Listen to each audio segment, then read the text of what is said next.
What is going on, my boy? Yo, what's good, my brother?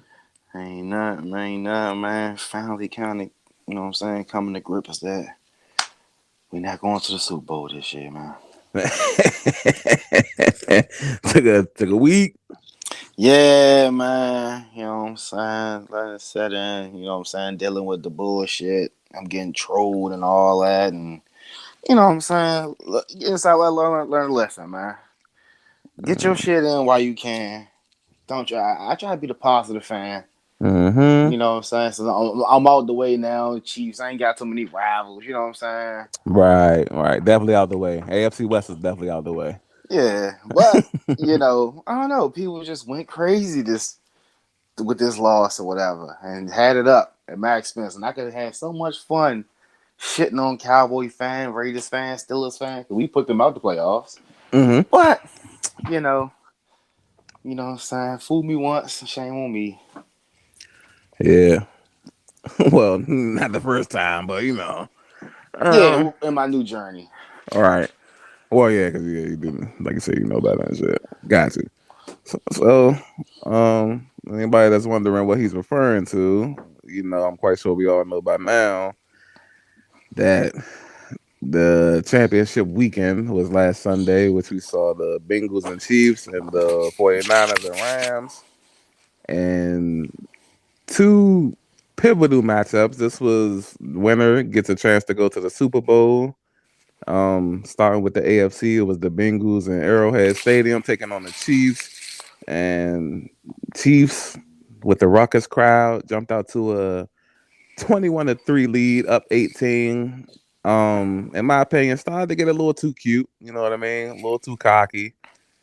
And the Bengals ended up scoring right before the half, and then the Chiefs had a chance to score literally right before the half, and technically at the end of the game as well, but we'll get there. And just squandered the opportunity. I mean, even at that time, I'm pretty quite sure nobody really thought like, well, that might come back to bite them. I mean, some people probably did, but I was one of them. a lot of people probably thinking like, the Bengals can't do nothing with them anyway, and this and that. And then it commenced to be like a completely different game after halftime. Chiefs were pretty much shut out the whole entire second half until the last, where they were able to get a field goal to tie the game to send it to overtime. Um, Bengals had scored a couple of touchdowns, well, field goal and then a touchdown with a 2-point conversion. And then they hit a go ahead field goal. Like I said, Chiefs came back, hit a field goal, goes to overtime, in which that was already a hot topic the entire week. You know what I'm saying? Mm-hmm. Uh, People want the overtime rules to change, and obviously, the big thing is, when you get the coin flip, call heads, and the Bengals call heads, end up being tails. As soon as the Chiefs won the toss, crowd just completely erupted. They just knew that this game was over. Patty Mahomes, Travis Kelsey, Tyreek Hill in overtime. This game is over, and Bengals got to stop. Got a couple of stops first and second down. Patty ends up throwing. I'm not gonna call it a hail mary, but a force. I'll say a force A pass to Ty. heave. Yeah, I'll say a force pass to Tyreek. That was ill advised. You say ill advised?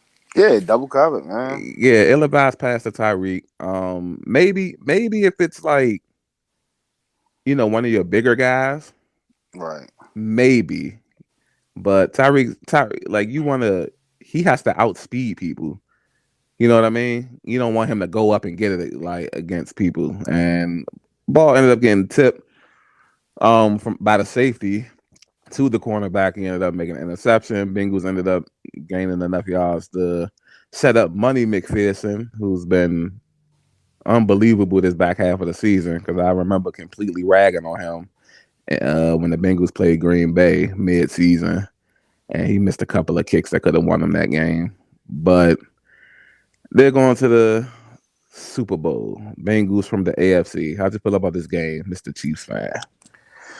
Oh man, that was just fucked up about it. You know what I'm saying? It's like the but you know me when we be in the parties watching the games or whatever. I'm never totally convinced, and Uh, to the point where you like, man, chill out, y'all got it. This is the stuff I be fearing, man. You know what I'm saying? It's like you said, we squandered the opportunity right before half. Like it seems like they have been going through some progression with the offense and Patty. You know what I'm mm-hmm, saying? Like, okay, he stopped just forcing and looking for deep passes all the time and started checking the checkdowns. mm-hmm. So now the next progression has to be take the points.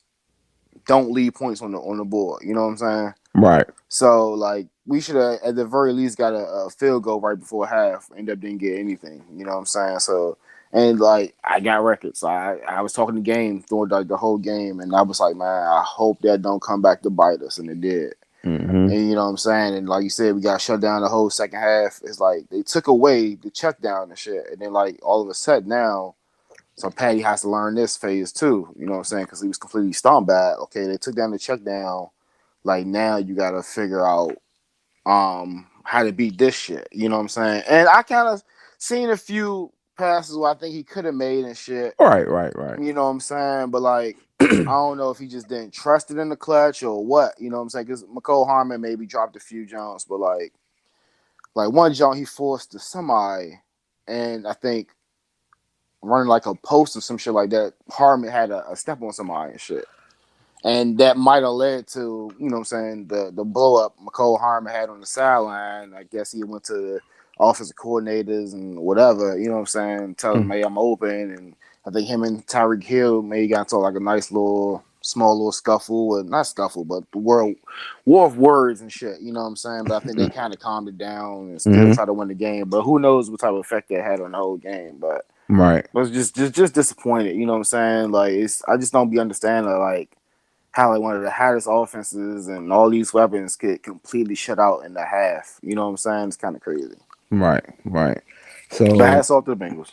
yeah, definitely hats off to the Bengals. So as far as like any changes needed, like personnel wise, like everything you pretty much just said is like X's and O's. You know what I mean? Yeah, I still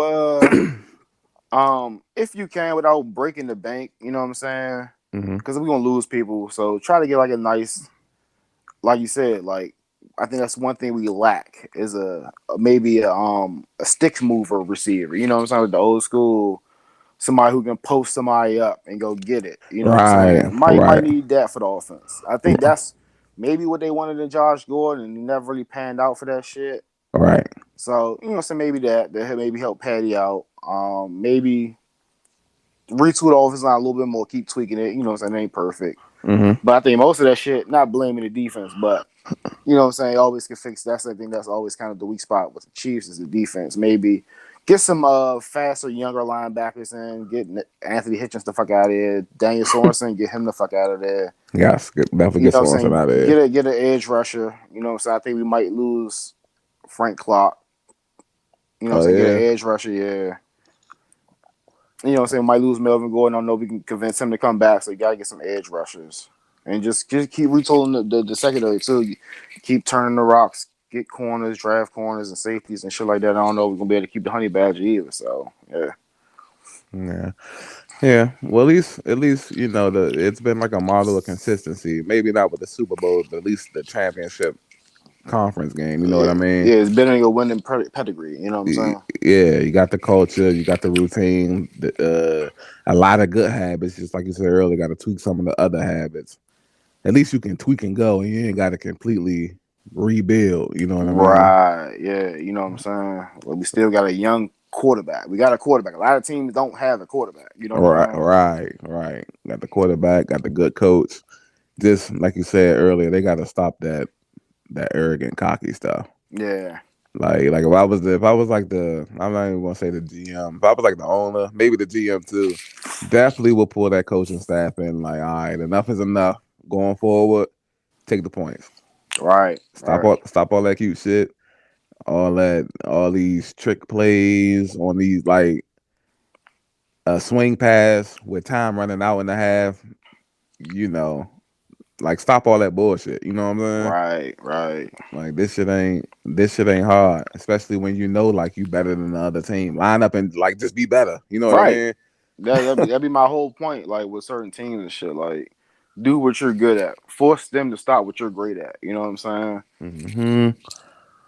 But yeah, so that pretty much wraps up the AFC side of things, and then we had a good game on the NFC side of things as well.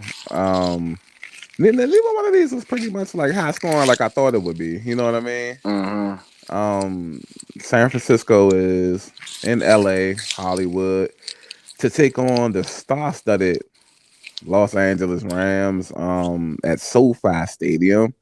This is a spectacle every time that they play. And this looks like, 49ers had beaten the Rams 6 straight times, and it looked like they were well on their way to doing this again. You know what I mean? Mm-hmm. Um, Seems like they just had the Rams number. The Rams couldn't get anything pretty much going. 49ers, while they weren't scoring touchdowns every single time down, they were, putting points on the board, jumped out to a 17-7 lead. Um, and then, the second half happened. And I guess that's why they got two halves.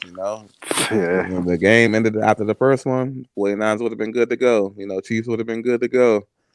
But Rams made adjustments. Cooper Cup got going, Odell Beckham, um, Jimmy G turned back into Jimmy G. Couple of crucial plays. Now I don't like how people was blaming the L on this the cuz that dropped that wide open interception. Yeah. I'm like, it's like 10 minutes left in the fourth quarter. You can't that you know what I'm saying? Yeah, you can't blame him, but that would have been a huge play if he could have made it. But you can't blame him though. Yeah, like granted they did end up scoring on that drive, which normally Yeah, that's why it would have been huge. right. But you can't blame him. Yeah, normally flip flops. If somebody drops a wide open interception, a touchdown is normally scored. Somebody drops a wide open touchdown, then they normally turn the ball over after. You know what I'm saying? Yeah, that's how people are though. I hate that shit, bro. That's why I be trying to tell people, like, bro, like, they only just look at certain moments and shit. Like, what about all the other shit that happened in the game? You want to blame this one play and shit? Yeah, because it could have the Rams didn't blame. Cooper Cup dropped a wide open pass that he probably could have took to the house, and then No name nigga drop yeah, one too, I right in was the zone and shit. right in the end zone, ball in hands. You know what I'm saying? Yeah, like, but yeah. So 49ers offense completely stalled. Rams ended up putting up enough points to get this victory and punch their ticket to the Super Bowl. How did you feel about this NFC West championship showdown?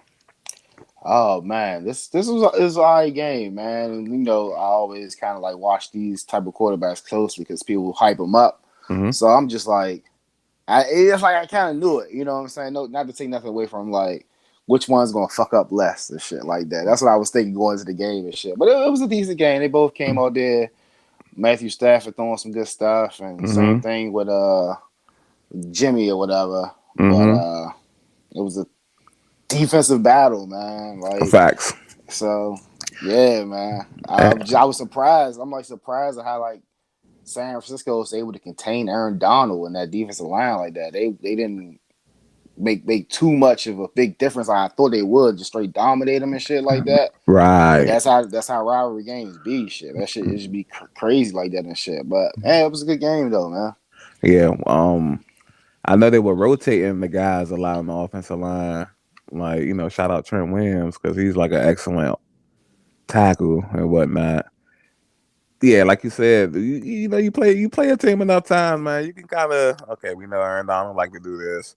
Mm-hmm. Let's put our big strong guys in. He, double him. If he could bench press 700 pounds, then he'll get to the quarterback. You know what I'm saying? Yeah, But yeah, way to hang in there.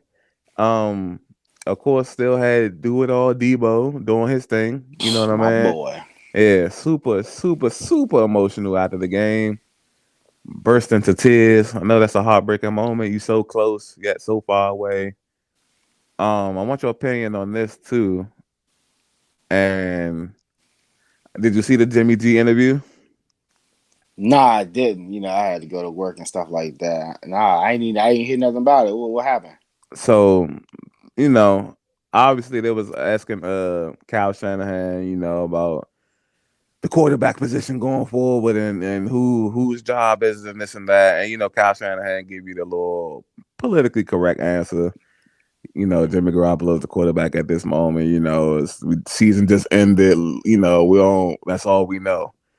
And then they asked Jimmy G the same thing in the press conference, and Jimmy G's keeping it completely transparent and real. He says, "Man, I love playing here. I love you guys. I see you when I see you. All I'm asking is that they send me to a team that wants to win. I'm all about winning." Mm. So he knows the writings on the wall. He's expecting to be traded. How you feel about Jimmy G going elsewhere? Now, a lot of people in the last couple of days been saying Pittsburgh, but how do you feel? I mean, I don't really know how to feel. I mean, it's like you said. I kind of think it's time for San Francisco to do it. Oh If yeah. he hasn't played the best, but like how we was talking, like you got windows in sports. You know what I'm saying? And they Mm-hmm. have a pretty good team and shit. You know what I'm saying? Mm-hmm. So you don't want to squander that team with Jimmy G. Not saying he's a bad. Maybe he might be better somewhere else, but he just hasn't been the fit or the piece to get them over the hump, All right. Gets them, so gets to them, say. gets them to the hump. Right. You know what I'm saying? So I don't know. Like it'd be crazy. I don't know what team he can go to because like that's a team with a defense and a running game. And you know what I'm saying? That's like the key components for a quarterback who isn't the best thrower. You know what I'm saying? Right. Or best decision maker and stuff like A that. game manager. If you will, your game manager, yeah. So Mm-hmm. I don't know. You know what I'm saying? Well, that could potentially Pittsburgh could be a potential another place that has a pretty good defense, and also said they can get an offensive line to go with Najee Harris. You'll have your running game there, Mm-hmm. and you have a slew of receivers. You know what I'm saying? Maybe probably better receiving core than you had as a whole in San Francisco. Right. So that'll be a good landing spot for him and shit. Yeah. And I mean, assuming that they want him, you know what I Right. mean? Yeah. Like they And could. like you say, with the whole salaries thing, I know he makes like a lot of money. Oh yeah, And of I know they course. got some people over there like the TJ Watts, the Fitzpatricks, and so on and so forth. Right. And Big Ben retiring really doesn't help because he took a massive, huge pay cut. I You think know, a couple of seasons or two ago. So it ain't like he was making like a uh lot of money coming out the books and stuff like that. Yeah. yeah. So he basically this last year was playing minimum wage basically. You know what I mean? So that brings us to the Super Bowl matchup. Of course, we have this bye week and Pro Bowl, all that type of the Pro Bowl lost so much luster, bro. Like Yeah. when we were younger, the Pro Bowl was like It was a super. thing, Yeah. bro. Like it was like yeah, like dang, like what man? It's just like okay. If I can't find nothing else on TV on Sunday, cool. Right. But that will bring us to the Super Bowl, which will be held at SoFi Stadium, and ironically, the Rams are listed as the away team here, even though they're clearly playing at home. Yeah, that's kind of crazy. So, Like, what's the purpose of that? I guess according to league rules, it alternates seasonal between AFC and NFC who gets to Okay. be the home and away team. Okay. So last year, the NFC team was the home team. Well, even though Tampa Bay really was at home technically, you know what I mean. Right. Yeah. So yeah, they're listed at the as the away team, which means the Bengals will have the right to choose jerseys, which probably explains why they wearing those. They're gonna be wearing the black and orange blends in the Super Bowl. Um, yes, and very interesting. So we got about a week and a half. Well, about a week now, week and a couple days, and let's go ahead and get the predictions out the way, man. Who you going with? Rams, Bengals? Are you Damn. going with the? This is tough. It's so much. You got to think that they're gonna have these West Coast performances. The ring announcer, not the ring announcer, the field announcer, technically Michael Buffer. So many superstars. You got the Jalen Ramseys, the Aaron Donalds. Von Miller. You got the well, not a superstar, but a star. Matt Stafford. You know what I'm saying? You got OBJ, Cooper Cup, all this firepower. LA. Then on the other side, you got Joe Burrow, rookie sensation. You got Jamar Chase. Um, you got T. Higgins, another young gun. These guys are 21 and 22, making their debuts in the Super Bowl. You got I can't even name nobody on defense, and the only person I can name, he not even good on defense. I just know him, Eli Apple. You Yeah, know. Mike. I think like Mike Hilton or some shit like that. Oh yeah, Hilton. Yeah, Hilton. He been coming up huge in the playoffs. Yeah. And they got a good safety, Bates too. I think James Bates or some shit like that. John Oh. nice. Number Oh. 30. Okay. Okay. But yeah, that's about it. Like you said, ain't too many people. Oh Oh, Joe nah. Look, and Joe come on, come on, Joe come on, come on, Mixon. come on, come on, come on, come on. Trey Hendricks, Okay. the star defense end. He's been causing havoc Oh and yeah, shit. yeah. Okay. Okay. Yeah, Like 40 something or something, right? yeah, some shit like that. Yeah, Yeah. Got you. Yeah. And yeah, we can throw Joe Mixon in there, man. Joe yeah, Mixon, yeah. Joe yeah, he Mixon, man. I deserves like Joe it. Mixon, man. Yeah. And a pleasant surprise in the playoffs. Former Washington, well, football team, or we'll get into the new name in a little bit. P Ryan. Yeah, fucking to the screen, bitch ass motherfucker. Yeah, it's my dude. It's another I another hate that name too, yo. Like back in the day, that shit used to be on the fucking internet and shit. mm, Like I never heard it before. okay. This fucking just James backwards and shit. Some odds. Yeah. That's all right, man. Like, we would name him James, but let's spin it. Let's spin the bit, man. Some odds. But another ex Washington player who seems to have found his niche finds himself in the Super Bowl. So what's good, man? Give me something, man. I know you're going to LA, man. I want the Bengals to win so bad, man. But just like you said, I don't know. It's tough to like land and just put my full faith in the youngins. I'm gonna go ahead and do it. Fuck it. Yeah, man. I want the Bengals to win. I want the Bengals to win. I hope they can win. Yeah. Like it's like good because like not too many fans of both teams. You know what I'm saying? So you ain't got to Mm-hmm. deal with the annoyance and shit. I know my homie Iron Words is a Bengals fan, and also like a guy I used to work with named Ryan. He's a Bengals fan. Right. And on the other side, the guy I used to work with is a Rams fan. I think he'd probably be the most annoying Yeah. if the Rams was to win.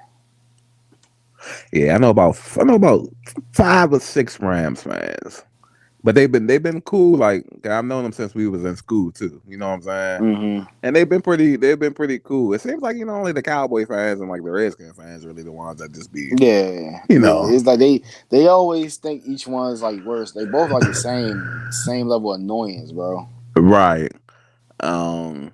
So yeah, they really the only ones that be out of control. I don't know any. I don't know any Bengals fans. You know what I'm saying? Um.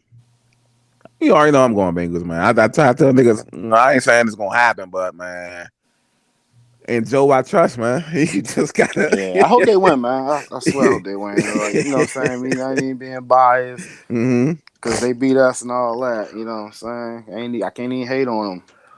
It's Yeah. like I don't know. And like, you know what I'm saying? Like, see this how I say I say I really kind of dislike play certain players. And I don't even know why. I think it's like just the fans made me kind of hate Jalen Ramsey. Like I don't really fuck Oh with yeah. Jalen for some reason. I Okay. think it's the fans, the whole when I was a Cowboys fan, the whole Ezekiel Elliott shit.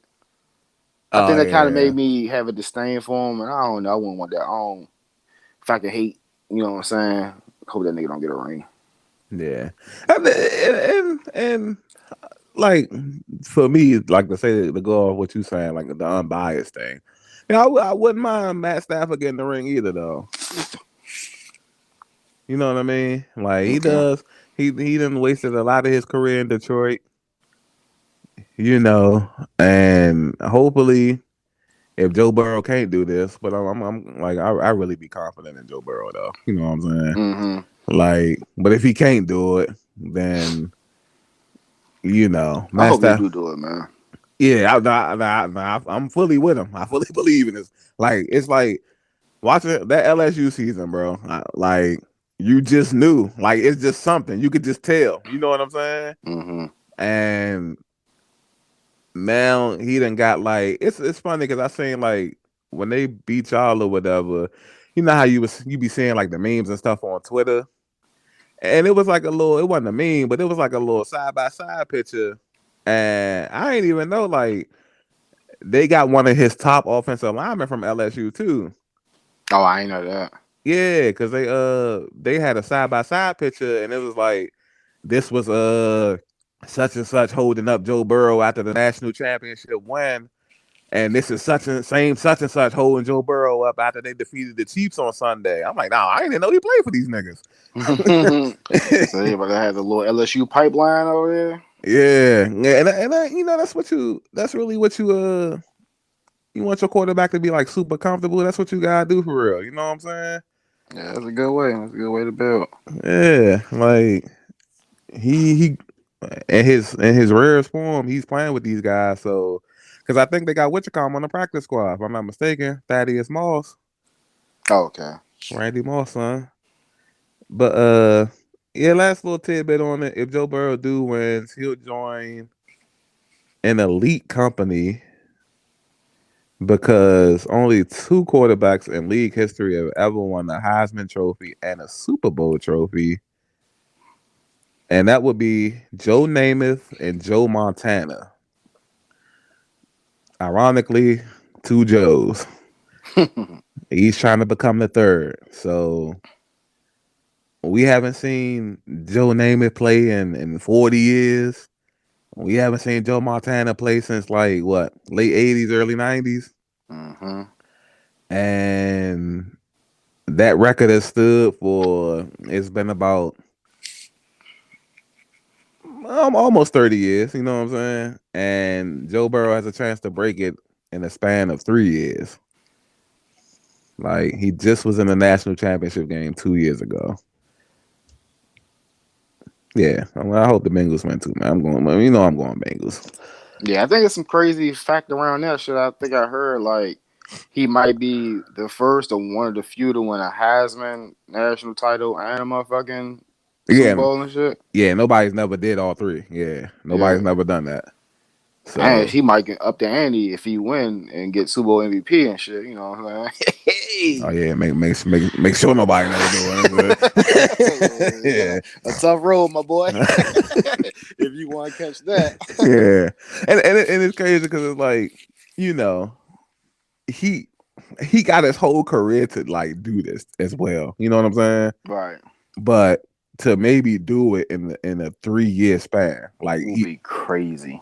he did that, took a season into injury last season, and his first season back, like quarterbacks normally don't even like you can see like some hesitant in them. You know what I mean?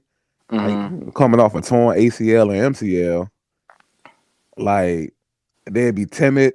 Cause I Right. remember watching him in preseason, he had the stone. Remember I say he said stone cold knee brace on, Yeah. and then like the last preseason game before the regular season, he stopped wearing it. Like he felt that was holding him back and all that. And yeah, I hope Joe Burrow do this, man. Niggas ain't gonna like me that day. Rams fans ain't gonna like me that day. So moving on, I know everybody one of the worst kept secrets in the NFL. Before we get to the bombshell, Washington football team has a new name, and it's the Commanders. This was officially named yesterday, even though people started finding out days beforehand. Would they have a drone or something? A helicopter? Who was it that peeked into the stadium and seen the commander stuff and all that? Oh, okay, yeah. I'm about to say yeah. Send the picture, sitting on the lap or whatever Yeah, cuz is yeah, for the commanders. yeah. So They also unveiled the new uniforms, which I like. I like. Yeah, I like the uniforms. Yeah, they're not The bad matte enough. finish on the helmets, kind of similar to what Minnesota does. Like the white Mm-hmm. jerseys got the faded numbers, and they got the black unis. Like I think like Mm-hmm. every team, like I thought it was about to happen. I don't know if you remember, like back in the day. I think what I was like maybe in high school or middle school. Mm-hmm. Like they started like making like black jerseys for every team and shit. And I remember I had a black Cowboys jump. Right. Like every team should have a black jersey variant and shit. Right. And it's funny you say that because I tweeted out yesterday when I seen the unis, I was like, yo, I said every time a team get new unis and they throw in black, I said I'm falling more and more in love with black jerseys. Like like it's to the point where I just want like all black jerseys. Yeah. The only thing I would say that Jones is a little bit too close to Pittsburgh. That's my only gripe. Right. But it is what it is, though. You know what I'm saying? So how They you got a feel different about number style and shit how in you that jump, huh? how you feel about people saying that the white ones is kind of like close to like Arizona or something? Yeah, it's kind of giving me Arizona like and somebody else. But I don't know. I like them Jones though. I like them Jones though. That Yeah, faded number to them Jones. Yeah, that shit look y'all sweet. yeah, I can get on board with them. So how you feel about the name though, Commander? It's it's blah when you think about it. But somebody else had shout out to matter of fact, shout out to Johnny's brother, Nick. Johnny Tsunami's brother Nick. He mentioned how like people wasn't really in love with the name switch from the Bullets to the Wizards. And you Right, know how that kind of grew on people, you know what I'm saying? right, So I don't know, who will see. Commanders may grow on people. yeah, right. Um, I definitely was one of those people. The Wizards, Right, yeah. they think it's gonna be trash. I And you mean, also mentioned too, like off air and shit, like how like you know, so we just talking about overall just other team names, like for kind of like they don't really sound that great when you think about it. yeah, half the teams in the league have a trash name. You know, being technical. Mm-hmm. Like if the NFL was if they was to like embark on like a college journey or something and start taking some of them names because college be having some fire names, you know. But yeah, like you said, it'll grow on people, especially if they can win. Right. That trumps everything. You Yeah, know what I'm time come, black people will make some creative shit. You know what I'm saying? As the first round, throw that shit out. saying? Like I don't know if you done seen like a little video and they try to do the I don't even know what jingle it is. Dum dum dum some commander. I'm like, oh, nah, throw that shit away. That shit was Yeah, ass. I didn't hear that. I'd have been laughing. That shit was ass. Throw that shit away. It was like some Yeah, random ass people just standing outside. I don't know if they was standing outside RF. I said RFK. God damn. FedEx or some shit. You know what I'm FedEx. saying? Yeah, And I don't know. That shit was just ass. yeah. Yeah, I definitely can't wait to see what people come up with. And after the name was unveiled, several of team reps hopped into team, colored cars and rode around the entire DMV. So they say, but we know they didn't do that for real. And passed out merch. They probably rode to Virginia or something. Right. Maybe around DC too, but we know niggas ain't come to the hood or nothing. You know what I'm saying? And was passing out free merch or whatever. So get the ball rolling. They're also rumor. I mean, of course, it's just rumors, and of course, it's easier to try to do something than to actually do it. Well, there's rumors that they're also going to try to make a big splash at quarterback this offseason. I was gonna bring that up too when we were talking about said person. Okay. Jimmy G. You know, there's been rumor. Well, it's been rumors brewing. Is that a big splash though? That's like a little puddle. I don't know. Depends though. I don't know. You know what I'm saying? Uh, It wouldn't be a splash to me. It wouldn't be a move I would make if I was hell no. Washington. You might as well. I mean, Jimmy G reminds me of like Alex Smith. I mean, he turns the ball over a little bit more than Alex. Alex is like super safe. You know what I'm saying? Yeah. But you're not gonna win with that. I Right. mean, at the end, you're not gonna win with it. Might get a good record. Might get you to the playoffs. But But when you need those plays to get to those games, he gonna keep checking down. right. And Demi D is kind of like, I feel like he's just like, to make Washington good, they need like a quarterback. Mm-hmm. Like they would need like a Herbert or Joe Burrow, or like a gunslinger type dude. You know what I'm saying? Yeah. I don't really think they're gonna do good with the game, man. But I'll take it. You know, make it a little bit easier for my man Hurts in the next few years. You know what I'm Did you hear anybody besides like saying? Big Splash? Any rumors? Nah. Because the thing is, with obviously Tom Brady retiring, Aaron Rodgers, pending trade, maybe Deshaun Watson. I'm guessing that's the big splash, but he has a full no trade clause, I think, so he would have to agree to go to said team. Mm-hmm. And I know he ain't doing that. You know what I mean? Like I would ask you, like, I don't really feel like there's a big splash quarterback, and all the big splash quarterbacks are either like super young and not going nowhere. Lamar Jackson, Patty Mahomes, um, Herbert. Like what would be a big splash? Derek Carr? That's why I was. If Garoppolo isn't a big splash, Carr can't be a big splash. That's why I was like, I don't know. Like, what's your definition of big splash? You know, so like you said, Yeah. outside of them names, I think only one person we didn't name who maybe's been jousted around as far as trading is what Russell. But I don't think he wants to come here. Yeah, nah. So I was like, yeah. Yeah, uh, Russell. He also has a no trade, a full no trade clause as well. Did Cleveland commit to Baker already? I think they did. Not yet. I don't think. Oh, I think they did. Like, I don't know. That's I a mean, they good. haven't like on paper, but you know what I'm saying. I think Yeah. that they verbally say, "Yeah, this is gonna be our Oh guy nah. going into the season." Some Nah. shit. Okay, Yeah.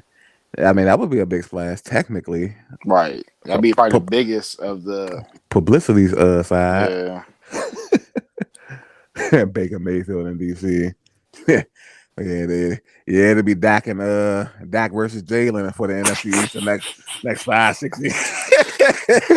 next 5 6 years. Um, because they Washington just can't seem to get it right at that position. The Giants, who we're about to get into in a little bit, just I guess they're recommitting to Daniel Jones. They had made a statement a week or so ago saying that they haven't given this kid nowhere near the help he needs to succeed. So they're going to try to make him work. You know what I mean? Mm-hmm. Um, yeah, I don't know. I guess we'll see. Eh, but I guess we can get to this bombshell now, which has been dominating the sports world since it dropped the day before yesterday. Today's Thursday, so that was Tuesday. Um, Brian Flores, who was fired by the Miami Dolphins after this season, who had a 24 wins and 25 losses record, filed a lawsuit against the NFL, the Dolphins, the Giants, and the Broncos.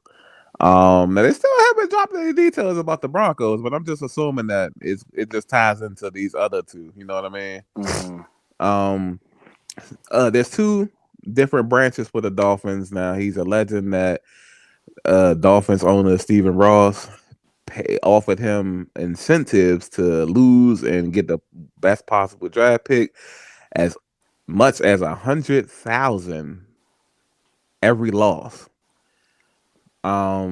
He also says that the New York Giants, which he proved with the text between him and Bill Belichick, gave him a dummy interview, and they already had decided on their coach before he even had the interview.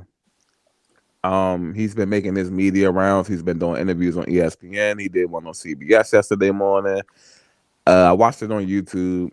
I wasn't going to watch these interviews. I just was going to kind of freestyle how we normally do. But Mm-hmm. I'm a huge Nate Burleson fan, so he conducted this interview. So I watched it. You know what I mean? Okay. Um, and basically he was saying that he understands that he probably will never coach in the league again, and once he hits a certain like situation, that's normally the case for black coaches anyway. You know what I mean? Yeah. So that's why he said he's more at peace and free to go on with this lawsuit because things need to change, and he felt he was at a fork in the road, and he says, you know, it's hard enough to maintain a head coaching job as a minority in the league anyway.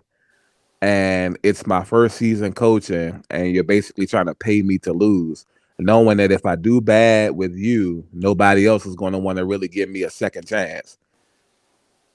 And he's spot on because we talk about it all the time. Black head coaches, you got 2 years to make a significant jump, or you're out the window. You know what I mean? Yeah. So In some cases, even if you make a significant jump, like it ain't good enough. You know what I'm saying? You're a placeholder and shit. Like, was Caldwell did good for the Lions and shit. Got her from losing season. You know what I'm saying? Way up to like maybe a few playoff appearances and winning seasons, and still got the axe. yep. And brought in the next head coach, and then right back to 3-13, Right. 4-12. You know what I mean? Yeah. And he's just frustrated with this whole process. Now, also they're saying that, remember we was talking about how the Giants gave him the interview was 3.5, 4 hours. Right. He says that it was that long because the Giants quote went to what happened between him and Bill Belichick. So they went to the extreme ins and outs and made it seem like they were really like, interviewing him fully when whole time they pretty much already decided on who they wanted. Right. So his exchange him and Bill Belichick was that Bill Belichick had texted him congratulating them on getting the Giants job. And he had responded. I'm paraphrasing, by the way. Basically saying he hadn't interviewed for it yet, but he hope he gets it. And Bill comes back saying, I hear you're their guy. I'm hearing from the Bills and the Giants that you're their guy. So congratulations. Make it work. And he basically is responding like, "Yeah, I hope so, coach. This and that." And he asks, "Oh, are you talking about me, Brian Flores, or you talking about Brian the Ball?" And then Bill's like, "Oh, I fucked this up. I'm talking about the ball. My bad." And boom, everybody's caught. You know what I mean? Uh-huh. So we talk about this a lot. How do you feel about all these situations, bro? I'm just sad. You know what I'm saying? I'm not really shocked. You know what I'm saying? It is what it is. 'Cause you knew something was going on. Something was wrong. You know what I'm saying? Because how little coaches and owners and you know what I'm saying, just black figureheads it is at the top. So you already knew the shit was going on, but just to hear the shit is like a slight shock. It's like, damn, this sucks. You know what I'm saying? And Mm-hmm. it sucks that Brian is going to be, you know what I'm saying, sacrificial lamb. Like you said, he's probably never going to coach again in the NFL. Like how Cap, you know what I'm saying, was never able to play in the NFL again when he, you know what I'm saying, trying to fight the machine and shit. But Right, right. you know what I'm saying, like you sit back and you just think, like, when you were just talking about this, I'm just thinking like, damn, like how you always think like realize like we're actually about to maybe possibly witness history. You know what I'm saying? Like back in the day when you hear about people like Jackie Robinson and all that fighting to get colors and Mm-hmm. to the MLB and all that shit, like we're about to maybe witness something like this. You know what I'm saying? Right, There may be a right. resurgence of black coaches and owners and so on and so forth and shit. So definitely happy for him. Hopefully, you know what I'm saying, this sparks more people to keep fighting so we can get equal opportunity to get coaching and hold coaching positions and get ownership and shit like that. Right. And that's definitely got to focus on the ownership because it's like there are 31 owners in the league and they're all white billionaires essentially. I mean, Jacksonville guys Muslim, so yeah. Green Bay, for anybody that wondering why it's not all 32, is ran by the city and not a sole owner. You know, special situation up there. You know what I mean? Hmm. So definitely got to work on that ownership, like you said. More black GMs, more black head coaches, more black coaching staffs in general. Right. You know what I mean? Get like how we'll hear about a coach and he be like, "Oh, he's from the Bill Parcells branch tree." You know what I'm saying? Yeah. Like, get some of these black coaches in here. And they Like, can have their disciples. yeah, they're tree. You know what I mean? So it's just like you said, on the brink of witnessing history, and we've been doing that these last couple of years, pretty much since the pandemic started. um, Now this is gonna be a fight, and hopefully he could go through. I don't know. I don't know if he has the money to go through with this because you're up against 31 billionaires. You know what I mean? Right. And hopefully he also doesn't settle. I mean, you might have to because I guess with the lawsuit, you pretty much know you probably can't win the lawsuit per se, but you just want to bring awareness. Right. And if they settle Shake out, some shit. yeah, and if they settle out of court, that's pretty much them admitting that they're wrong, but they're paying you to not go fully through with this. You know what I'm saying? Right. And that's what the whole cap situation was. Um, yeah, you ever been on an interview before and you felt like you know they probably already hired the person that they were going to hire? They're just interviewing you for the hell of it and shit. I was gonna say no, but then again, I would say probably so. Mm-hmm. Like early on in my Best Buy career, trying to move up, because like I wasn't always like how like man fuck that leadership shit. I was actually trying to move up. You know what I'm saying? And I was running the media department. I led my team to Achievers, which is like the best department in the company. You know what I'm saying? One of the Mm-hmm. best departments in the company. So we wanted a trip to Orlando. So you know what I'm saying, listening to people. You know what I'm saying. You always want to try to make more money and stuff like that. Mm-hmm. So I went on the interview and I had the numbers and everything. I think I did pretty well in the interview, and they end up giving it to somebody else who was like a better salesman. That's what like Best Buy does. Like they values like salesmen, even Oh. if that wasn't his department. The person who got it was a top salesman in cameras. Oh, okay. Meanwhile, I was running the media department. I was, you know what I'm saying, selling. As far as like, we was like one of the only departments who put out our own product, so I knew that system. I can train people. I was doing interviews. My like I said, my supervisor who for the department, he was trying to get promoted. So Best Buy, you kind of assume the position. Pause. Mm-hmm. So my supervisor was trying to be an AM, so he was assuming an assistant manager role, while I was assuming his role. You know what I'm saying? So I'm that good enough to run a department in his absence and take it to places that he hasn't gotten to, and Right. I couldn't get a position. You know what I'm saying? So the person was like a white person, a little bit older, and a good salesman and shit. So that probably was like the closest thing to me not getting a position. You know what I'm saying? Going on an interview and they already had their person. Right. Yeah, I can't pinpoint like a specific interview, but I'm quite sure it's happened to all of us multiple times. Right. You That's what I know, was thinking too before too until that hit my head and shit. right? And you know, when it comes down to like, especially like how it was your kind of setup where you're trying to interview up. You know what I mean? So Mm-hmm. you already working there. You just trying to move up in the ranks. Right. Like, yeah, that definitely like is more favorable to, like you said, they preference of a person or position. You know, they got the favorites. You Mm-hmm. know, teachers' pets, what they call them, and all that. You know what I Yeah. mean? So now it's pretty. I ain't gonna say it's pretty much no hope for us, but it's gonna be a daunting task, like trying to change the everyday life type of ordeal. But hopefully, with the NFL, they can get some type of change. You know what I'm saying? Yeah, they gonna have to. I think I was just thinking this probably put a little bit of pressure on them, like you said, how they like how the Giants tried to cover their ass and shit. So, you know what I'm saying? I think that black person that's trying to buy Denver, I think they probably won't let him do that. They're trying to see like they're trying to make change, and you know what I'm saying? They're not as bad as they may seem. Right. And just to save face a little bit, but it's kind of crazy.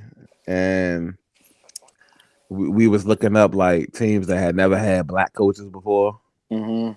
and the New York Giants made the list, who's a part of this lawsuit and this whole debacle.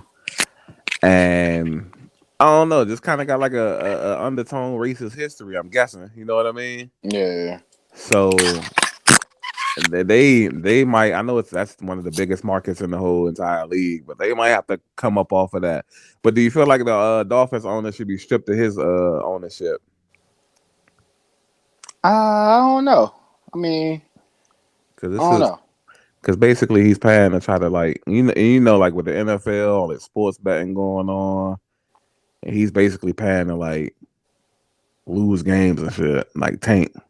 Yeah, it's like I don't know, but I'm just so numb to it because like even though like no one's came out and said this shit, like niggas knew what the fuck niggas was doing this shit. You know what I'm saying? Right, But I mean, right, I wouldn't right. be mad at it though if he if Yeah, he if he.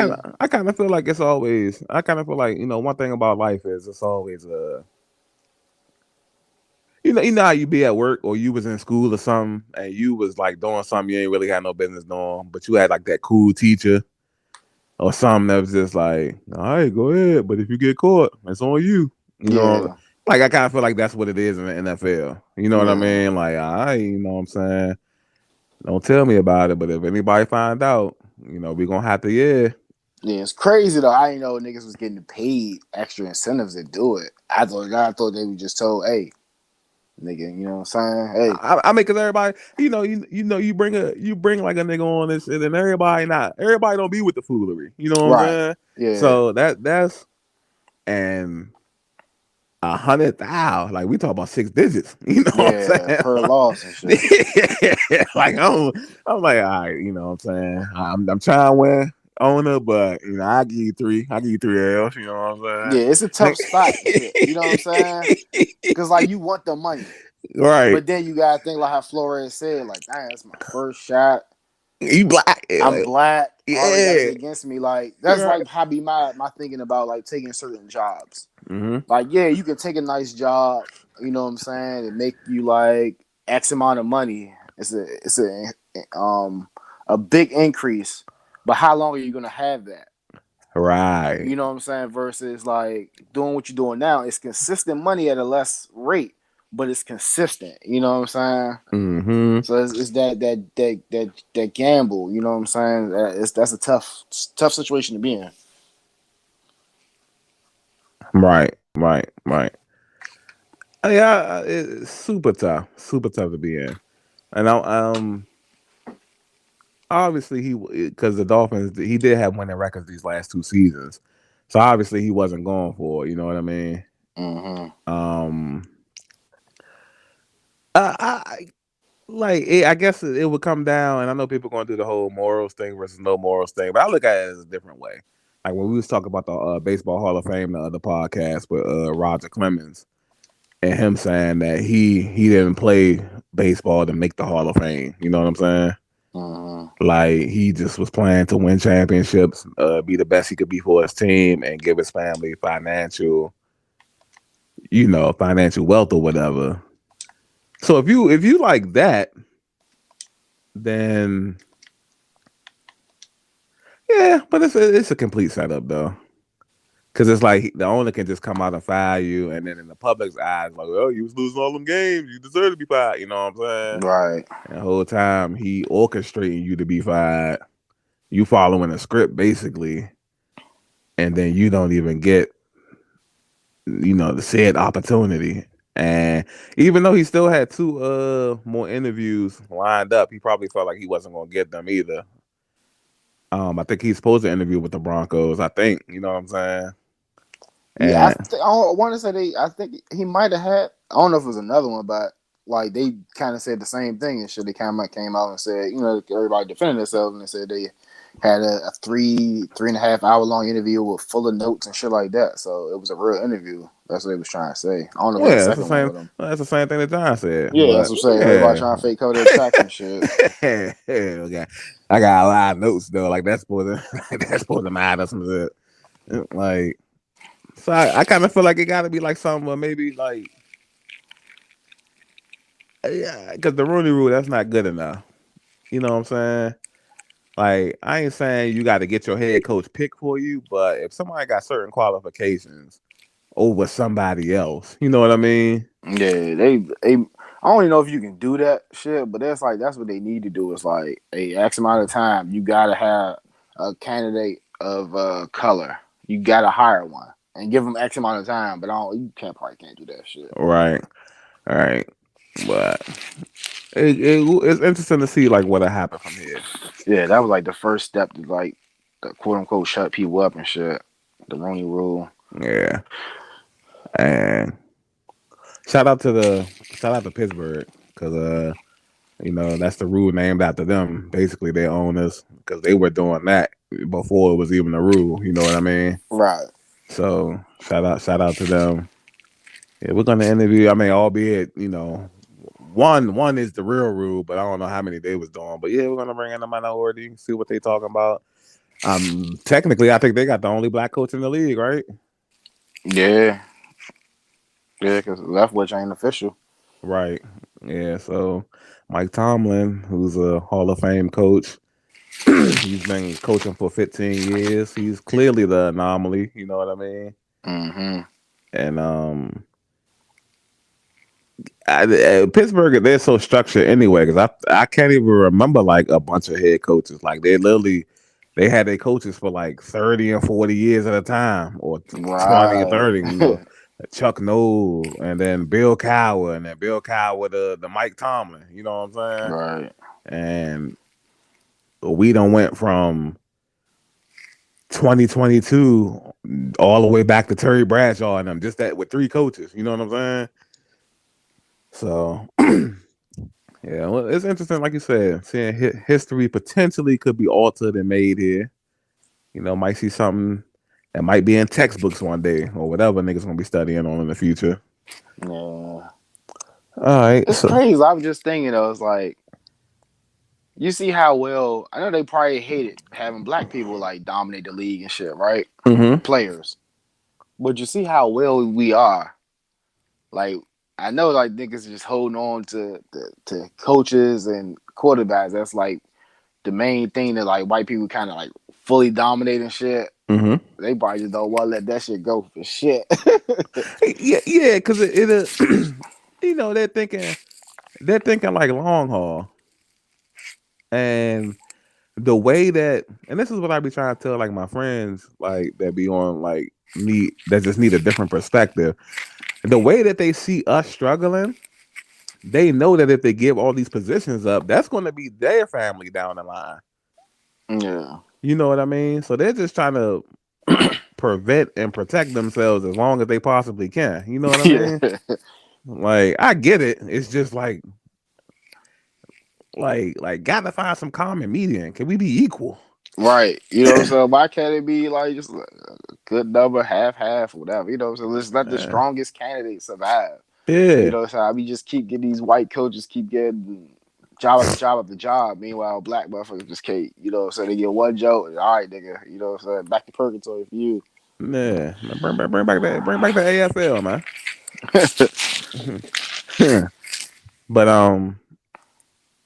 I got a couple of tidbits, sports topics we could talk about. All right, let's Uh, do it. nothing too crazy. I know you seen the Jim Harbaugh, John, because I just seen it pop up on the screen. He is returning to Michigan. He was rumored to be a top choice for the Minnesota Vikings job, even as when the Squads did 2 interviews. But I believe the Vikings' top choice. I forgot his name is something Gates. He's an offensive coordinator for somebody. He is the top choice. So with that being said, Jim Harbaugh, who skipped out on signing day for Michigan to go do this interview, and once he was made aware that he wasn't the front runner, decided to come back. Um, Now I tweeted this out when Michigan lost in the college football playoff. I was like, Jim Harbaugh did all that to finally beat Ohio State and had his first taste of the SEC beating. I bet he wants to go back to the league, and it almost came true. You know what I'm saying? Mm-hmm. Like you Ohio State is the bar every year. You think you finally figured it out, and then you got to go up against Georgia, and boom, you done scratched and clawed and barely eked it out against Ohio State, and then you go lose to 30 by Georgia. You know what I'm saying? Yeah. So he's coming back. What do you feel about Jim Harbaugh? Smart move. Should he have just interviewed with somebody else? Because there's still other coaching vacancies out there. And probably ones he might not want. I think it's probably a better move just going back to Michigan. Because who else out there with the Jags? Yeah. Yeah, the Jags. I don't think it's no. The Dolphins is not a bad team. It depends on how you feel about Tua. Yeah, like I said, I'm cool with the Dolphins, but like I don't know, is that a desirable spot outside of it being in Miami, Florida? You know what I'm saying? Right, I don't know if anybody would want to go coach there. Like I don't know, you know what I'm right. saying? I'll Mm. take it. Shit, you know what I'm saying? As long as I know Cleveland, no Jacksonville Jaguars type shit, I take it. You know what I'm Yeah, and I'm like, the Dolphins they have a solid team. saying? Yeah. It just it's and that was also a thing about Brian Flores that was had him bumping up against the owner. Him and the owner bumping heads was that he was literally trying to beg the owner to pull the trigger on the Deshaun Watson trade. He had it to where Deshaun would agree to the trade. It just would have cost him Tua, and the owner didn't want to get rid of Tua. You know what I mean? So That's crazy. yeah. So I really just owner clearly doesn't want to win a Super Bowl. You know what I mean? Right. Um, like I tweeted out my little joke about it. I was like, yo, I'd have took 100,000 here and there, but once we'd have drafted to it, I'd have snitched on everybody. Like, this shit would have happened a long time ago. You know what I'm saying? Like niggas like, because just think like, and you was one of the ones that was schooling me on like the Dolphins roster and all of that. You know what I'm saying? Mm-hmm. And it's a good roster, and they barely like missed the playoffs with Tua. Just imagine if they'd have took Herbert instead. Right. Right. Like they could have been prime ready to, you know what I'm saying, battle with The, Buffalo Bills for that division. If right, they'd have kept their superstars over the years, like losing people like your Fitzpatrick and shit like that, Jarvis Jarvis Landry. Landry. Like, Mm-hmm. come on, bro. You know what I'm saying? Mm-hmm. Yep. Like if they would have took Herbert over Tua, none of this would probably even be happening right now. Right. Because Flores wouldn't have been getting fired.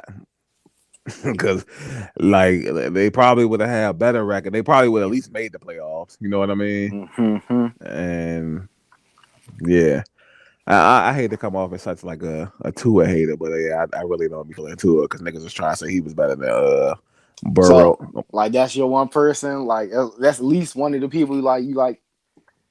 Not you hate the guy personally, but like, I was what in down the realm of the sports world, like, yeah, I ain't fucking with Tua. Like, because I was down on Tua when he was in college. I mean, he kind of always been in the wrong place at the wrong time. You know what I'm saying? Mm-hmm. And it kind of just made me build up like a little disdain for him. Like Heck yeah. I was a huge, I still am, but I mean, I'm a huge Jalen Hurts fan, Right. and he took Jalen Hurts' job just for him to do like nothing.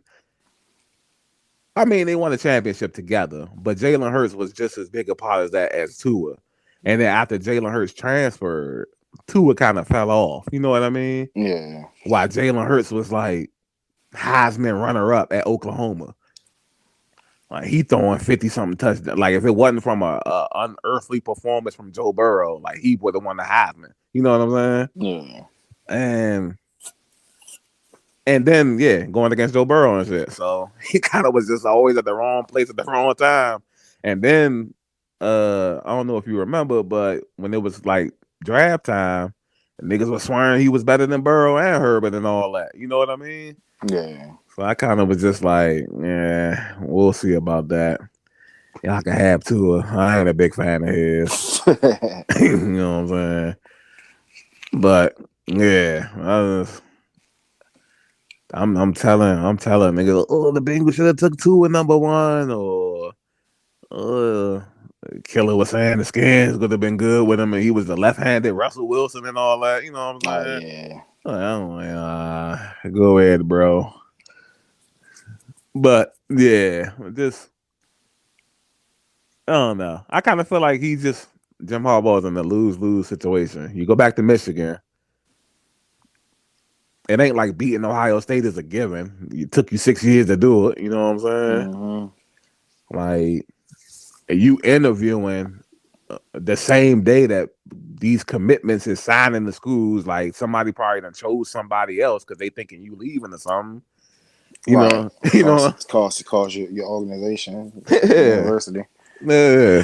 So I don't know, but it is what it is. Also, I want to cross over to the NBA right quick before we jump out of the sports topics. And I just want to touch on the Brooklyn Nets.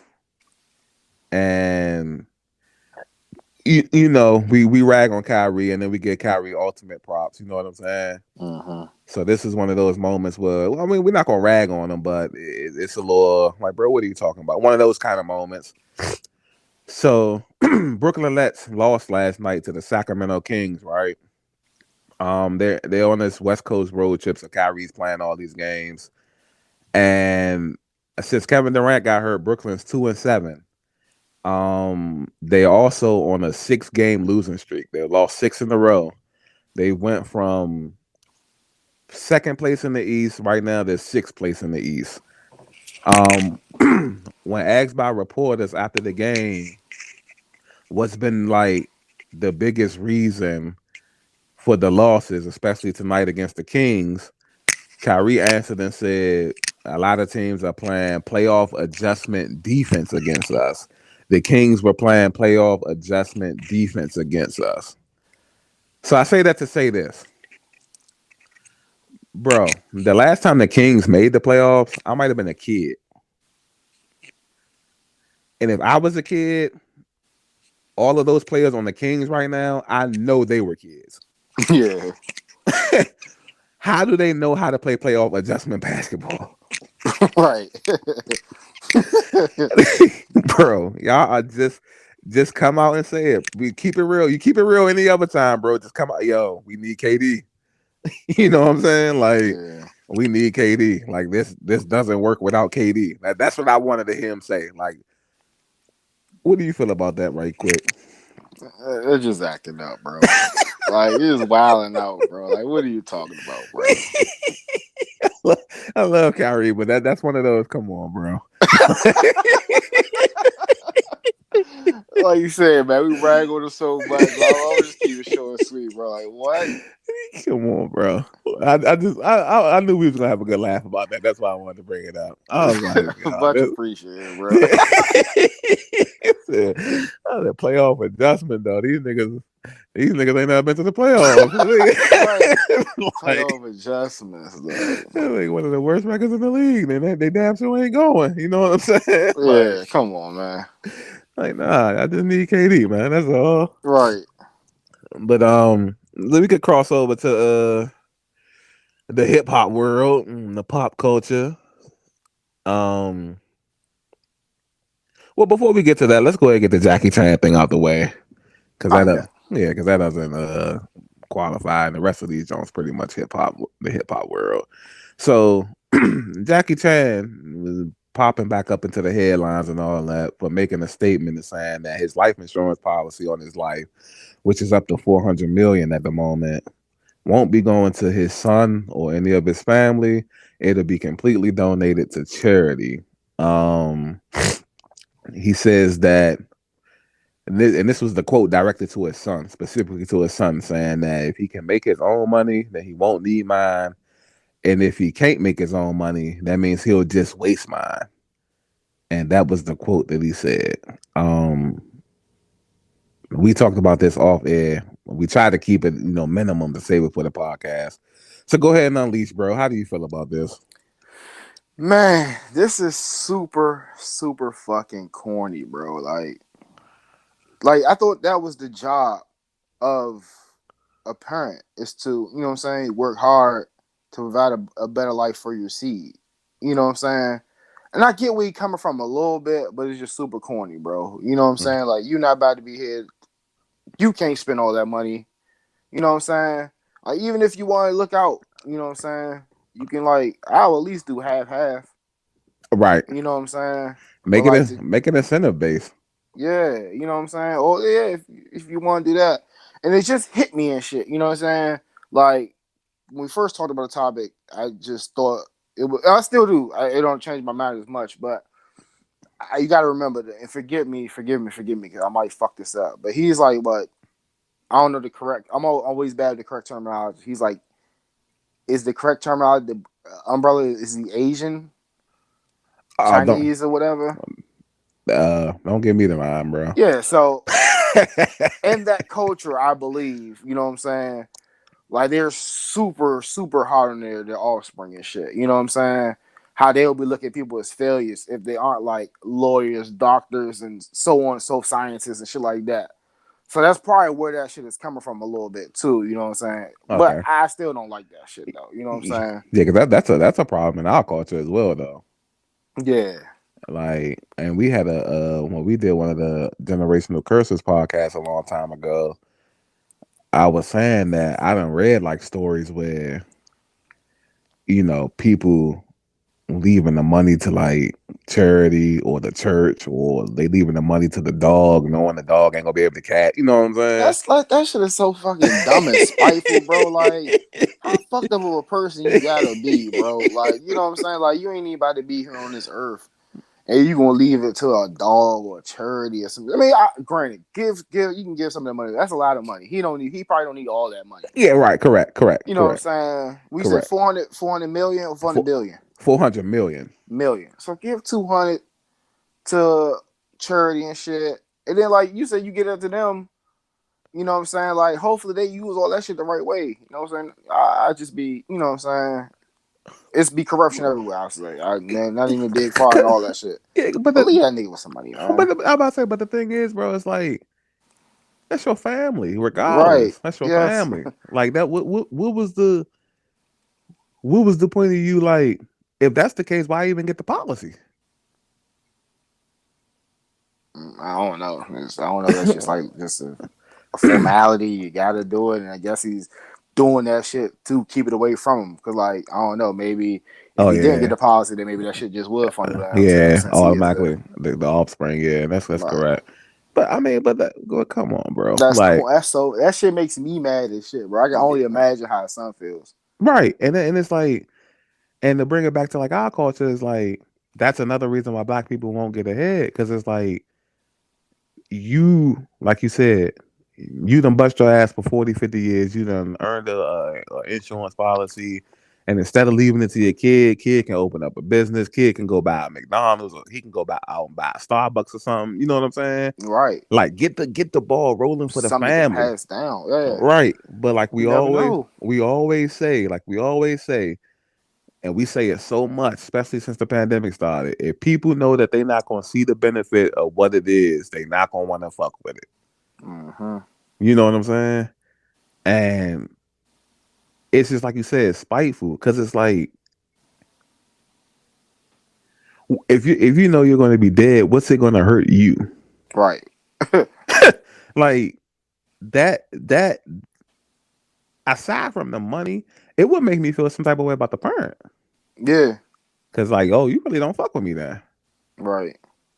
Like, No, where's all the unconditional love and all that shit? You know what I'm right? And it's like I haven't. Of course, it was like I think his son had got caught with like I think his son had like a weed charge or something like that, but it wasn't like he had like was selling drugs and all. I think he got caught with like a couple of dime bags or something like that. Over there it's like a big deal probably. You know what I saying? mean? But other than that, he ain't pretty much. And it's like it's so set up, especially in that situation. It's so set up because it's like everybody knows it's tough to live in like a superstar parent shadow. Yeah. Mm-hmm. Like, he might not be able to be awarded the same kind of fame as you just because he your son. Right. So I mean, I don't know. I would just like, bro, can't take it with you. Unless your son like already rich or something, bro, leave him that shit, bro. Like, Right. like, Like, like I said, had that shit incentive based. Like, okay, in order to unlock this, you got to start up a business or something. You know what I'm saying? yeah. In order to unlock that, you gotta donate this portion to charity or something. Like, come on, bro. Yeah, that's kind of fucked up, man. Yeah, like you said, me thinking about it kind of just make you think like, damn, that's why you know white people be like real racist and stuff like that. But it's like white people do the little things too. Like they take care of that kind of stuff. You know what I Yeah. mean? Like white people, they won't even niggas won't even speak to their family for 30, 40 years and still leave them the money. Yeah. Imagine though, young. Imagine though, bro. Like you dealing. Like I said, I just take it for face value. Like you know what I'm saying. Losing your father, that's gonna be tough.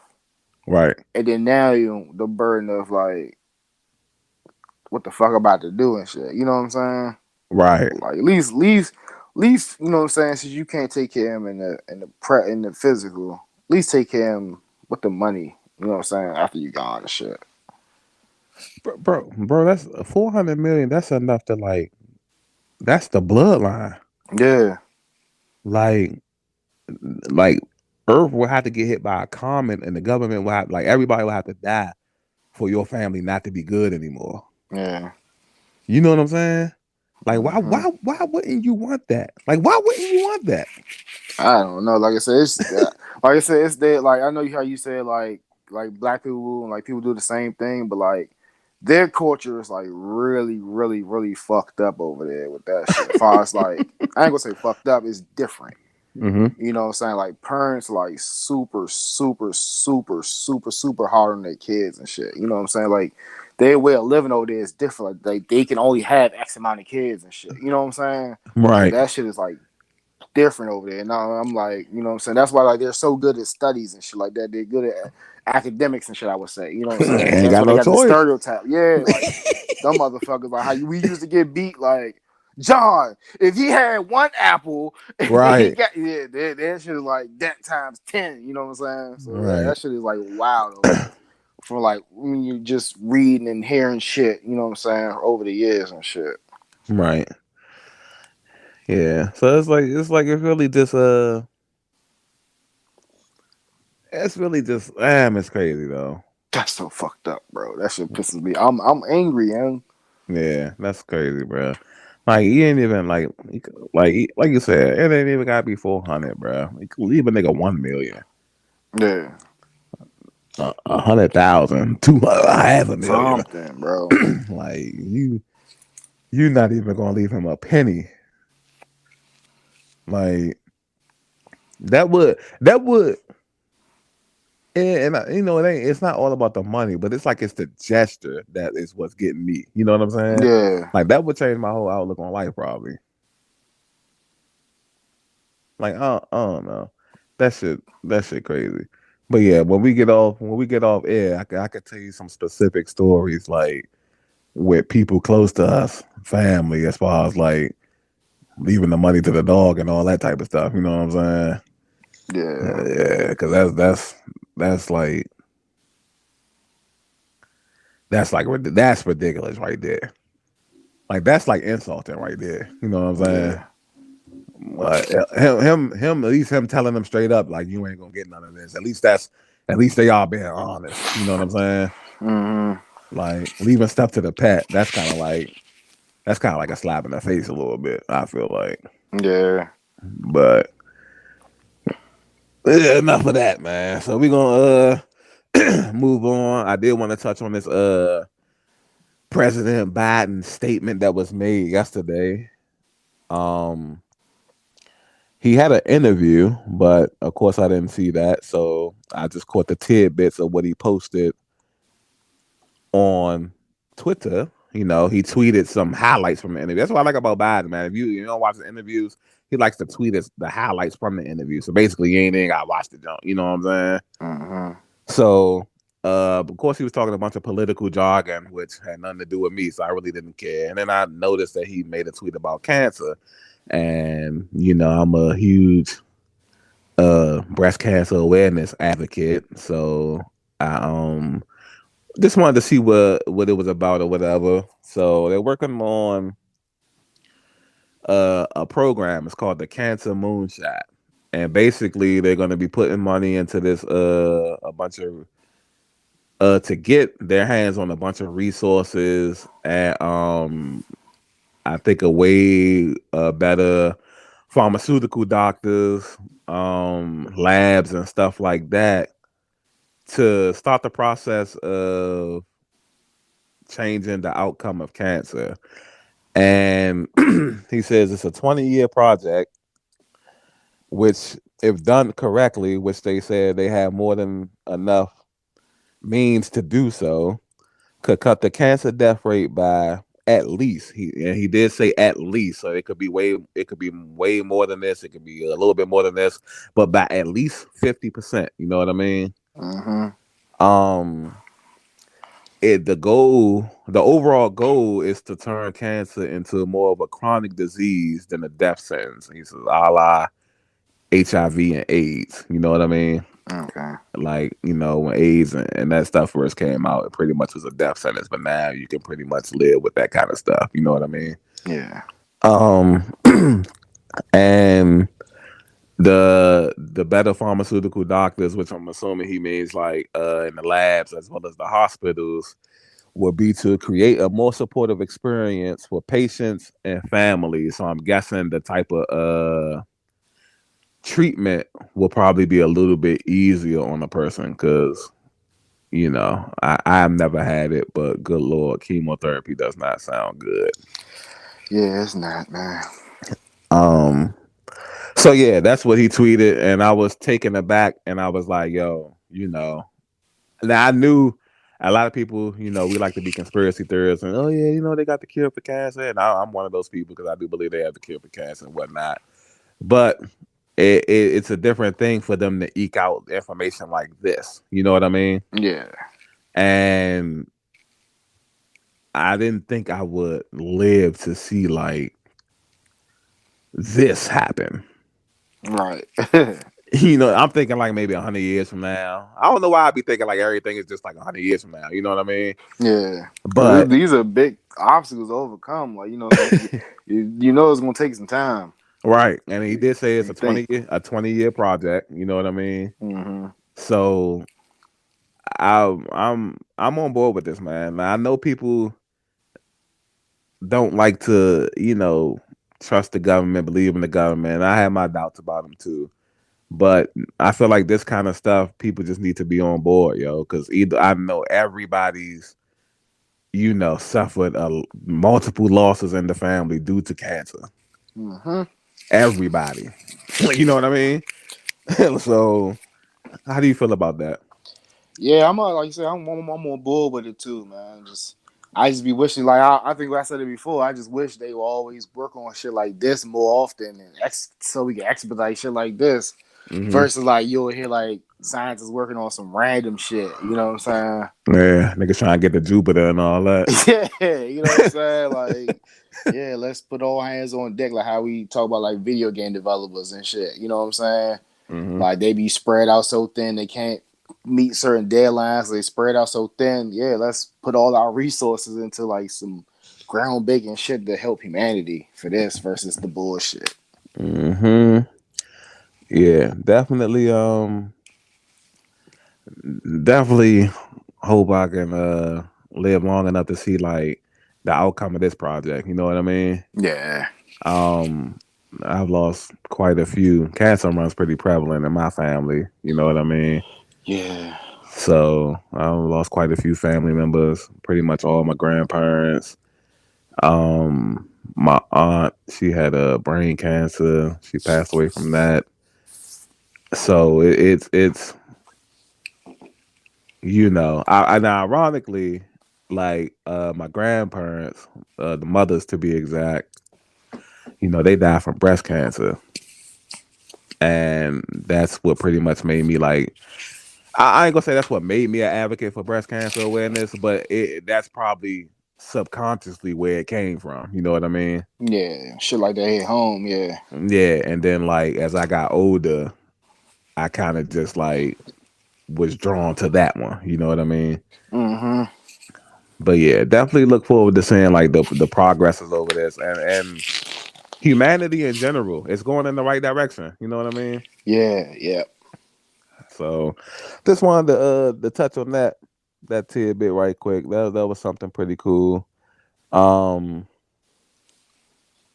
I'm gonna see how can we get into all these, man. Oh yeah, while we were talking sports, I forgot to bring up the WWE. Even though WWE can double as sports and pop culture technically, um, Vince McMahon has fired his son Shane McMahon from WWE. You know what I'm saying? Mm-hmm. Um, of course, when the news broke, they say he's been quietly let go from WWE. I don't know how you do that quietly. Yeah, that shit been everywhere. Right, but he is no longer with the company. The final straw apparently was him making crazy changes to the Royal Rumble at the last minute, as far even as late as while the match was going on, to basically give himself more of a moment, in which I guess he probably knew he was gonna get fired or something, so that's why he did this. You know what I mean? Okay. Yeah, I mean, it would make sense to me, I guess, but give himself more of a moment, in which he did have his moments in it before being eliminated and whatnot. And wow, I'm gonna ask you, man. I guess nobody really is safe, huh? No, nobody is saving. It's funny. I was thinking about the McMahons while we were talking about Jackie Chan's situation because, like, it seems like so we never know, but you always hear the reports of like who Vince is going to leave the company to. You know what I'm saying? Right, So it kind of like some parallels with that whole situation because like is he gonna give it to Shane, Steph, H, or is he gonna just sell it to somebody else? You know what I'm saying? right. But yeah, this is a crazy situation for Shane to be let go. You know what I'm saying? So like, but it's nothing ever permanent though. You know what I'm saying? He can always come back. So he still might be in the running to get the company, but that's kind of crazy though. Yeah, And using his powers for bad, manipulating the rumble and shit like that. And I'm guessing maybe he was doing it now that I'm piecing shit together. Maybe because Vince was away because Vince's mother passed, just recently passed. So maybe Vince wasn't there calling the shots. right. So yeah, it's kind of crazy. Shane McMahon let go. Mm-hmm. Could Shane McMahon be all elite? I don't think so, Yeah, I man. I think think so. that's one thing that might be safe, man. Unless it's barring any storyline where they fake buy AEW or some shit. That fake buy, but buy AEW like they did WCW back in the day. And then Right. Shane was switched it up and he's the owner of WCW now and shit. But nah, Mm-hmm. I don't think so though. Okay. Okay. And that's really just really just interesting. Like, I really feel like Vince is going to sell that to somebody else and not give it to none of them. That's what I really feel like. Yeah, Because that's if gonna be like super fucked up. Well, I mean, I don't know. right, uh, but at least in their situations, all of them are pretty much made. You know what I'm Mm-hmm. saying? Shane McMahon doesn't need anything for real. Nor the Stephanie and Triple H is pretty good. You know what I mean? Mm-hmm. Like, I wonder if they have any stake or any equity in the company, like at least Shane and Stephanie. You know what I'm saying? So if they uh, do sell it, do they get any kickback from that deal? they probably will, of course. Yeah, they probably will. I'm quite sure at some point in time they did, unless Winston took it back or something. Right. Yeah. You know, because it wouldn't put it past me that he would like to work on like little details like that. Like, yeah, I'll give you this, but at any moment I can take it back. You know what I'm saying? Yeah. Vincent So Kennedy be banned, damn yeah, yeah, it. that's a good impression. So that's the tidbit on that. Also a quick tidbit on over in Slovakia, flying cars are passing flying tests. And it says, man, in order to fly a car, you will need a driver's license and a pilot license. Um, are you ready for flying cars? No.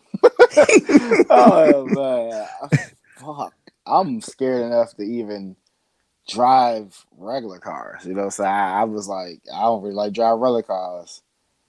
Can you imagine a sky? Well, it won't be a sky full because these motherfuckers will be expensive as shit. First of Yeah, all, fuck yeah, hell yeah. but that shit will be crazy. But like, what if it? Because you know, with technology, even if it starts off super expensive, you know what I'm saying, it might drop to affordable price where it's gonna be more than motherfuckers available to people. Oh yeah, yeah, Could you yeah. imagine that shit though? Like, how the fuck, like, you know, on the ground we have markings and signs and shit. So what the fuck they gonna have in the air to control the traffic I'm at that amount of rate? I know they got like the lights and all that shit, but like, say if I want to fucking fly to Costco and shit. I guess you would kind of just like I'm just going to assume and say like they will have to set it up as how they do airplanes, where it's like, hello, Yeah, I'm here. I'm here. I'm yeah, my listening. My bad, bad. yeah. So I'm like, you probably will have to set it up to how you do airplanes, where it's like you kind of just do your own thing, and then they have like a radio traffic control, Mm-hmm. let you know, chime it in. You'll have to keep your radio on like a certain station or something. You know what I'm saying? Yeah. Be like, oh, you know, it's a lot of people flying this direction. Watch out. You know what I'm saying? Yeah. I'm guessing. I don't That shit know. gonna be crazy. Yeah, hey, imagine like you being like still a regular person though, and you stop at like a red light or something, and that's how an accident happens. Somebody just fall out the sky on you or something. Yeah, that shit. This shit gonna be crazy. You know what I'm saying? Yeah. So you said it. You said how close are they? They're passing the test, so they close. Yeah. So Because it's I'm gonna passing. try to watch out for some YouTube videos. Hopefully, you know they should. You know what I'm saying? People should be out there just filming shit. You know, I want to see some shit, and then hopefully with GoPros and shit like that. Yeah, we should get some interesting footage and shit. Yeah. So so let me. What's your opinion on like? Because now this is like groundbreaking. We can classify this as groundbreaking, right? Hell yeah, flying cars. Yeah, and the groundbreaking thing that happened a couple weeks ago over in China, where they made the artificial sun. Oh yeah, yeah, yeah, yep. Like Did how we talk about that? we didn't because I was it about to have that shit as a what the fuck fact too. the artificial sun. Yeah. Oh yeah, okay, I don't know why I okay, didn't, but maybe I found something else because that that shit was like a lot to fucking explain and shit. You know what I'm saying? Especially like we learn this shit on the. right. And that's how I want your opinion on like flying cars, you know, fake suns and all of that type of stuff. What do you feel like about America? Because we not working on nothing like that. Like they're working on stuff on how to progress life. I think we are though. You think so? Yeah, I was like we keep our shit more under wraps and shit. Like it seems like they do shit for like practical entertainment and shit like that. But like we got shit like them stealth fucking bombers and shit like that is like fucking cool as shit. You know what I'm saying?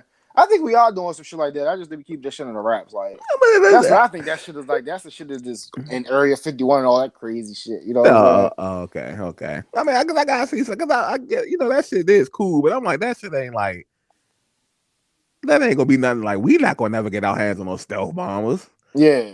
But you I'm just know? saying that we are working on some crazy ass technology and shit. I believe it. You know what I'm saying? Oh, okay, okay. Cause I'm like, they, every time we get threatened by something that, niggas are saying the sun might burn out, they gonna be good. Right. I mean, Yeah. I don't know how long, Yeah. That shit is but crazy. yeah, like the flying cars, like it is gonna be kind of scary, but it's also gonna be kind of convenient if niggas could act right. You know what I'm saying? Right. I about to say if you can, like I said, if it put the parameters in place, but it should be safe and shit like that. That should be a fucking hell of a lot. You know what I'm saying? Because like, you know what I'm saying? That you can get from A to point B way quicker. And hopefully it wouldn't that would eliminate shit like traffic jams and shit like that. You know what I'm saying? Mm-hmm. Turn, I guess them turn shit into the Jetsons, man. No bullshit. I can fucking go to Costco and be back home in like 2, 3 minutes or some shit. Mm-hmm. Oh, maybe they start building like stuff in the air. Yeah, yeah. But I said we gotta see what the fuck. Like, yeah, it gotta be something. Like, Cause like I said, like I mean, like it probably works now because like probably too many people flying. But like, what if like you said like that's like seems like it's about to be a common thing over there in Slovakia.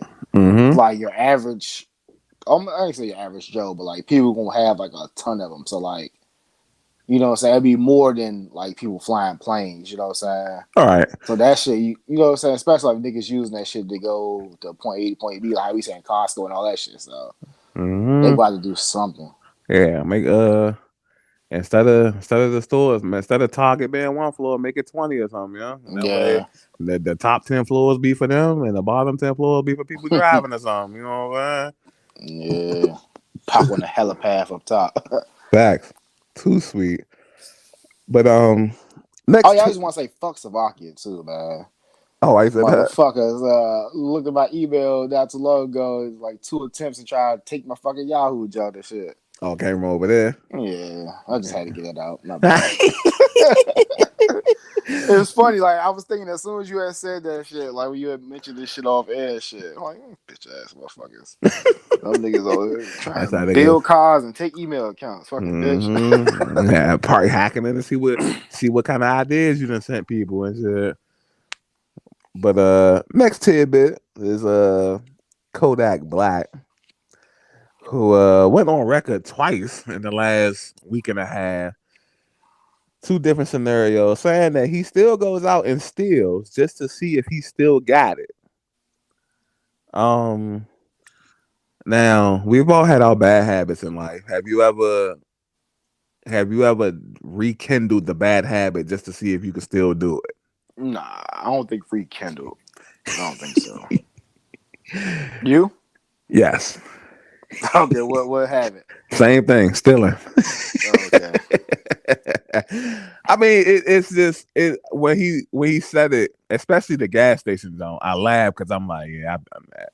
You know what I'm saying? Like, either I nigga that had $30, $40 on him and went to 7-Eleven and stole a candy bar. You know Oh what I'm yeah, yeah. Like saying? after the Go Go's, I used to pillage. You know what I'm saying? Right, right. And Like I'm I like, think I told you the story about my fucking homie, rest in peace, Wayne. Bro, this nigga, how the fuck you steal a hot dog from fucking 7-Eleven, bro? man, it's funny you bring that up. When Jay, Okay. yeah, like remember I used to tell you we used to do evictions and stuff. Mm-hmm. Yeah, he was one of the ones. Like I don't know if you catch it. Like when I be streaming the Pokemon, and we be kind of like indirectly when we be talking to each other, and we be indirectly talking, and he'd be like, "Dang, we missed out on so many 3DSs and all of that." You know what I like that. Okay. That's what he mean because he was like a super jewelry person, and I was more so getting stuff that I felt like everybody around here already had, like Xbox stuff, PlayStation. You know what I'm saying? Mm, But we the niggas are turned down so because niggas wasn't too big on Nintendo. You know what I'm saying? yeah. So yeah, like yeah, we used to go to like the shoppers. the Targets, up the street at the mall, 7-Eleven, and he'll like reach his fingers under the little glass, grab a glizzy. You know what I'm saying? Like one of us would be distracting the little person at the register or whatnot, or you'll go ask for something that they got to walk around and get. You know what I'm saying? Right. And then like he do his thing. We go to the next store. It's the next person turn, Shabbos or something. Make like a little. You know how they be having the little plates at the bar, Okay. but they got like the super small little boxes, like the little fake French fry boxes and shit. Yeah. Yeah, niggas used to do that. You know, of course, it's like we can say this now. It's like 10, 12 years ago. You know what I'm saying? Mm-hmm. But yeah, just yeah, niggas definitely used to be off their Aladdin shit. Definitely. What did you do recently to try to rekindle? See if you had it. Was it recently? Yeah. So this was what's this? January. So this was like around Thanksgiving and whatnot. And I was in the dollar store, and when I go grocery shopping, like if I'm not doing Amazon, I get like my big stuff from Shoppers, and then I go get like the little stuff from the dollar store. You know, like condiments, paper towel, paper. You know what I'm saying? Okay. Like aluminum foil and stuff like that. So you know how we be like on our candle shit, right? Yeah. Yeah, so I'm in the zone with the basket and I'm getting like ketchup, barbecue sauce. I got something that I wanted to try, even though when I tried, I think it was like some type of what's it called? Vignette dressing or something. Vinaigrette.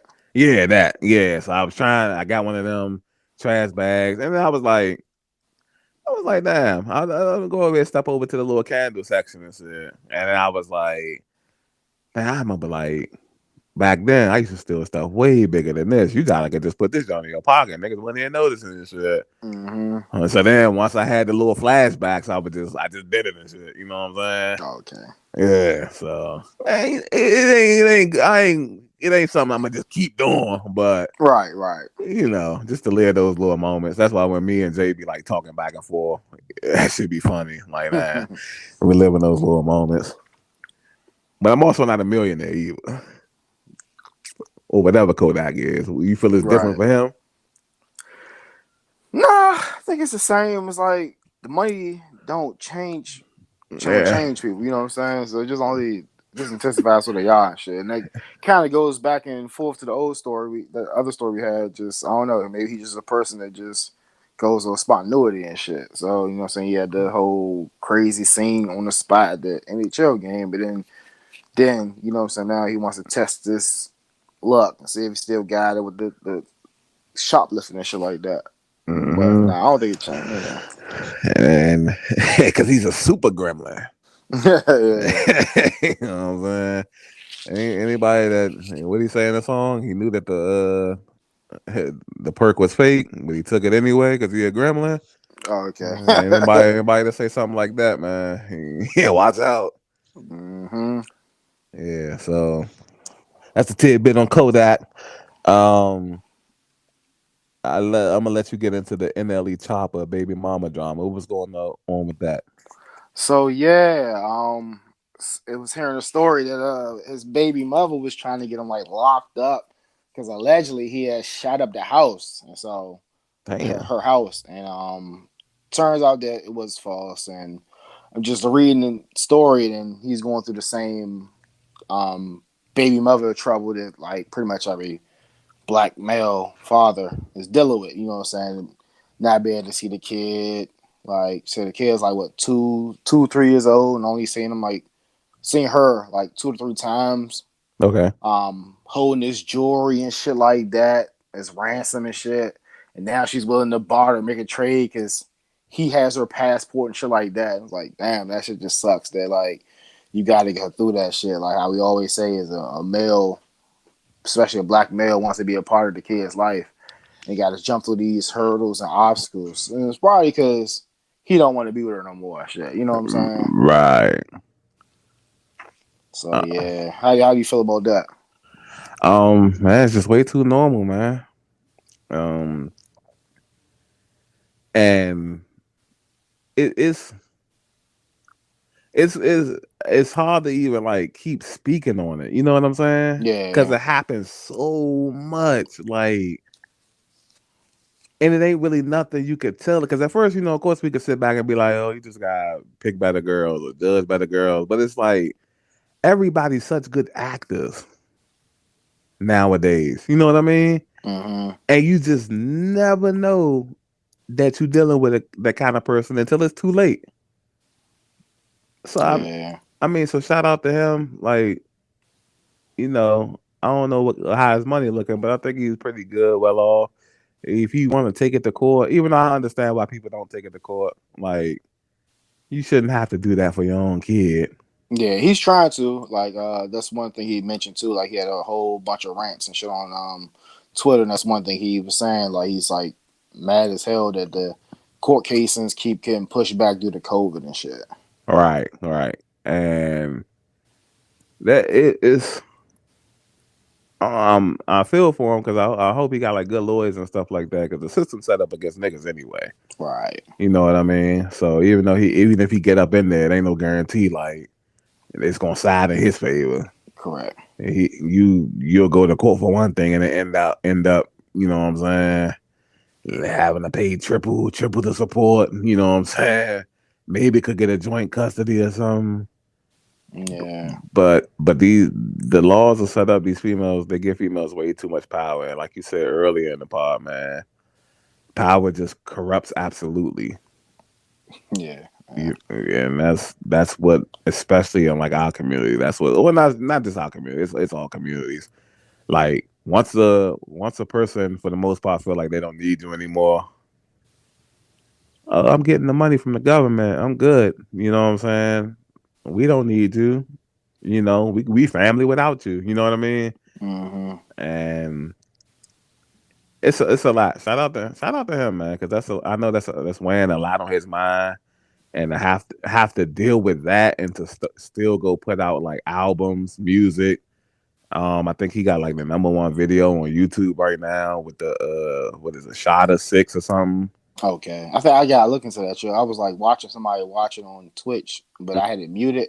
And Mm-hmm. that's the joint we had like all like he was doing like a whole bunch like for lack of a better word, cosplay and shit like that. Right. Yeah, I won't watch that shit. Yeah. So number one video on YouTube right now. So I think he said I think I seen an act tweet that his album is slated to sell about 20 25K in the first week, which is good for him because he doesn't act like he has like a super big deal. You know what I mean? Okay.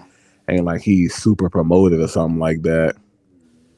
But yeah, I hope he just gets through this. I hope everybody in this situation gets through this situation and try to maintain some form of sanity because we've seen people go off the deep end way too many times dealing with the female and the kid situation. You know what I mean? Yeah, well said, man. Like you said, well wishes to NLE Choppa and his journey, and as well as everybody who's dealing with this shit. And to keep on with the hard topics, and then hopefully we can move on to some lighthearted ones, maybe a little bit of jokes and some a good fact, a good topic. Mm-hmm. Four men were arrested in the Michael K. Williams case. Right. You know what I'm saying? It's turned out that the heroin he had was laced with fentanyl. And I'm starting to see like a lot of more cases when it comes to like big name celebrities. I think it happened with Mac Miller. Like Mm-hmm. when they take these laced drugs, it is being tracked back to the dealers. So man, this sucks. How do you feel about this, man? Um. Yeah. Rest in peace to him.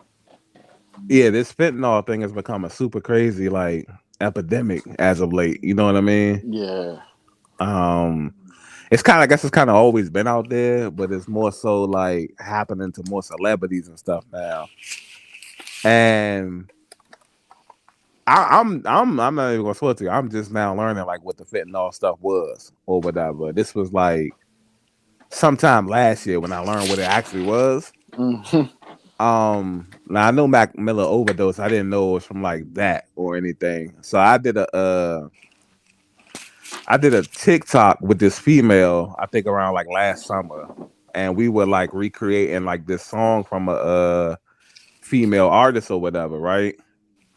And Okay. so a female that I was talking to in real life, we were on the phone, and she was like, "Oh, I seen your TikTok. What's that song y'all was doing?" And so when I gave her the song, she was like, "Who is that? I never heard of her before." And I was like, "You know what? Me neither." So I googled the person, right? And she was like a young Chicago female rapper. I forget her name now, but she was like a young Chicago female rapper. I think she was like 19, but she had died because she overdosed. And that's what she had overdosed for. It was like fentanyl or whatever. You know what I'm saying? Hmm. And so that's when I like looked up what it was and how it was, because I was like, yo, that song was jive fire. Like she was like one of them ones. It felt like, you know what I'm saying? Yeah. And boom, it's just gone because she overdosed. And going forward, it's just like it just turned into a not pandemic, an epidemic. Because it's like every time you see, they done recovered 100 pounds of fentanyl lace this, fentanyl lace that, or such and such died from this. It was laced with fentanyl. You know what I mean? Yeah. And I really just would encourage people to like one, not to do drugs, period. And if you do, like, oh, is it a way that you can check or anything? You know what I'm saying? It is. I'm mad as hell because I think when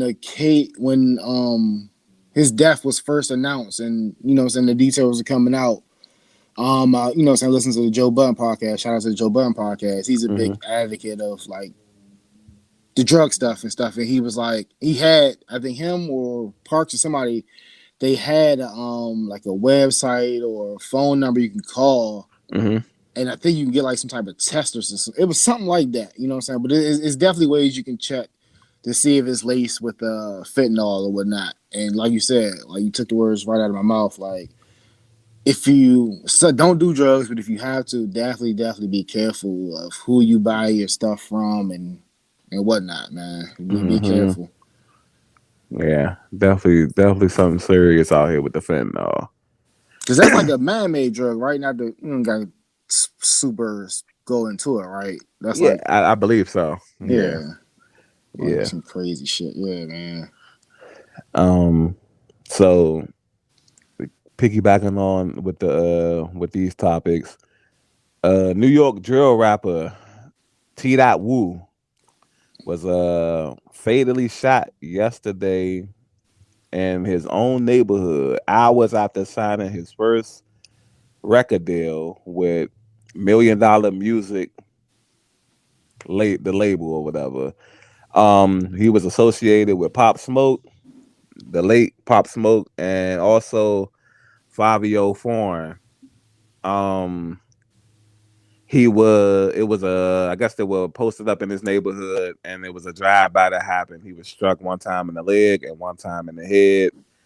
Um, Taken to the hospital where he was pronounced dead. Did you hear about? Have you heard of T. Dot Wu? I hadn't heard of him. I haven't. I think like I said I came across the topic, but like I said I didn't know him too well, Hmm. so I didn't really further look into it. But yeah, that's super sad, man. I know Fabio's going through it, losing. It seems like he's losing people after people after people, man. Hmm. It's the same old song, man. Um, Got to get out, bro. Yeah, Like I would love my neighborhood to death, but you got to love it from a distance. I mean, I guess I guess it's different because I don't consider myself a street guy. You know what I'm saying? mm-hmm. These guys are street guys, so this is what they do, and they not, they don't fear not living long. You know what I'm saying? Right. Yeah, they say they ready for it, accepting their fate and all that. Yeah. So it's kind of hard to like adjust when your mindset's like that. Right. When you're already satisfied, then stuff like signing the labels or getting a bunch of money, it really doesn't matter. Apparently, you know what I mean? Yeah. Like, I just feel like it's so much more to do. Like the generational wealth, the getting your family straight. You know what I mean? Yeah. And I don't know, just another young guy Gone too gone. soon. in his own hood. Yeah. So, I guess not a lighter topic, but at least it's not doesn't involve death. You know what I'm saying? You were telling me about the whole NBA young boy and Meek Mill unhappy with Roddy Rich as well, unhappy with Atlantic Records. You want to go on that? Oh yeah. So top big dogs on Atlantic Records aren't happy with Atlantic Records. You know what I'm Hmm. saying? Like I think they just do stuff to try to like keep money away from certain artists. Like NBA YoungBoy was unhappy that they was qualified one of his albums as a mixtape, and I guess that kind of plays into like, oh well, you know what I'm saying? With a deal, you owe us albums, so like they try to keep him under contract, and Right, they right. took some of his certifications away from like Billboard album sales. That'll also drive more money to him. And I Hmm. know Meek has always had his gripes about Atlantic not paying him properly, and then on top of that, he would say he was screwed out of some management money over Roddy Rich while he was in jail or whatever. Like he maybe found Roddy Rich or brought Roddy Rich maybe to Atlantic, and he wasn't properly compensated for that. Okay. So yeah, I just don't know what's up with record label. Well, I know what's up with record labels. They Hmm. just Just screwing people and stuff. So it's just not dumb. not really caring to hide it too much anymore. Right. You know, and we like that's one thing we are progressing in America is the savagery. You know what I mean? Hmm. Like people are being super savage, and it just really comes down to trying to teach the younger artists to stay away from these labels if possible. You know what I mean? Yeah. Um, or it takes like a not a well Meek maybe or it takes like these other bigger artists to start their own labels and just run things the right way. You know what I mean? True. True that. True that. What do you feel about that? Yeah, I think that'll be like a nice step in the direction. It's like you said, like even same thing with the NFL, like you mentioned, like with the AFL, like maybe it's like time to take our ball and just go play on our own court. You know what I'm saying? Because like Right. obviously these Bama's ain't doing right by it. It's gonna be hard because like a lot of these people are the gatekeepers. You know they can play foul and try to like throw wrenches in our plans to try to make our own or whatever. But hey, you got to try something. And like how Meek was Mm-hmm. saying that, like he want like how we say the same thing with Kaepernick or whatever. Need some of these top people while you're doing good to speak on this stuff. Don't wait till like you're down and out and struggling to try to speak on it. You know what I'm saying? I think Right. that'll help a lot too. Right. Because it's just and that's one thing I would have said about Brian Flores too. Like he probably should have came out when Cuz offering like paying him to lose games. He should have said something. You know what I'm saying? Hmm. And then I guess the last straw was just like you feeling like it's discrimination and stuff, but you already kind of done bought into it. But Right. yeah, but definitely it's a huge like the everybody in history like they made their history because they were like Muhammad Ali was in his prime doing this stuff. You know what I mean? Yeah. Like Martin Luther King and these guys were like in their prime doing this stuff. And Martin Luther King would have waited till he was like 70 or something to do it. Right. It Oh, wouldn't have the same impact. right, right, right. Like you got to be like in your prime. That's the platform. That's the impact. You know what I Yeah. mean?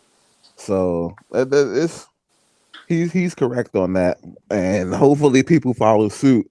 And everybody has to follow suit though, because Hmm. because it's you got it's the rappers or you got the moguls like Jay-Z who's been trying to get people on this wave. You know what I'm saying? Yeah.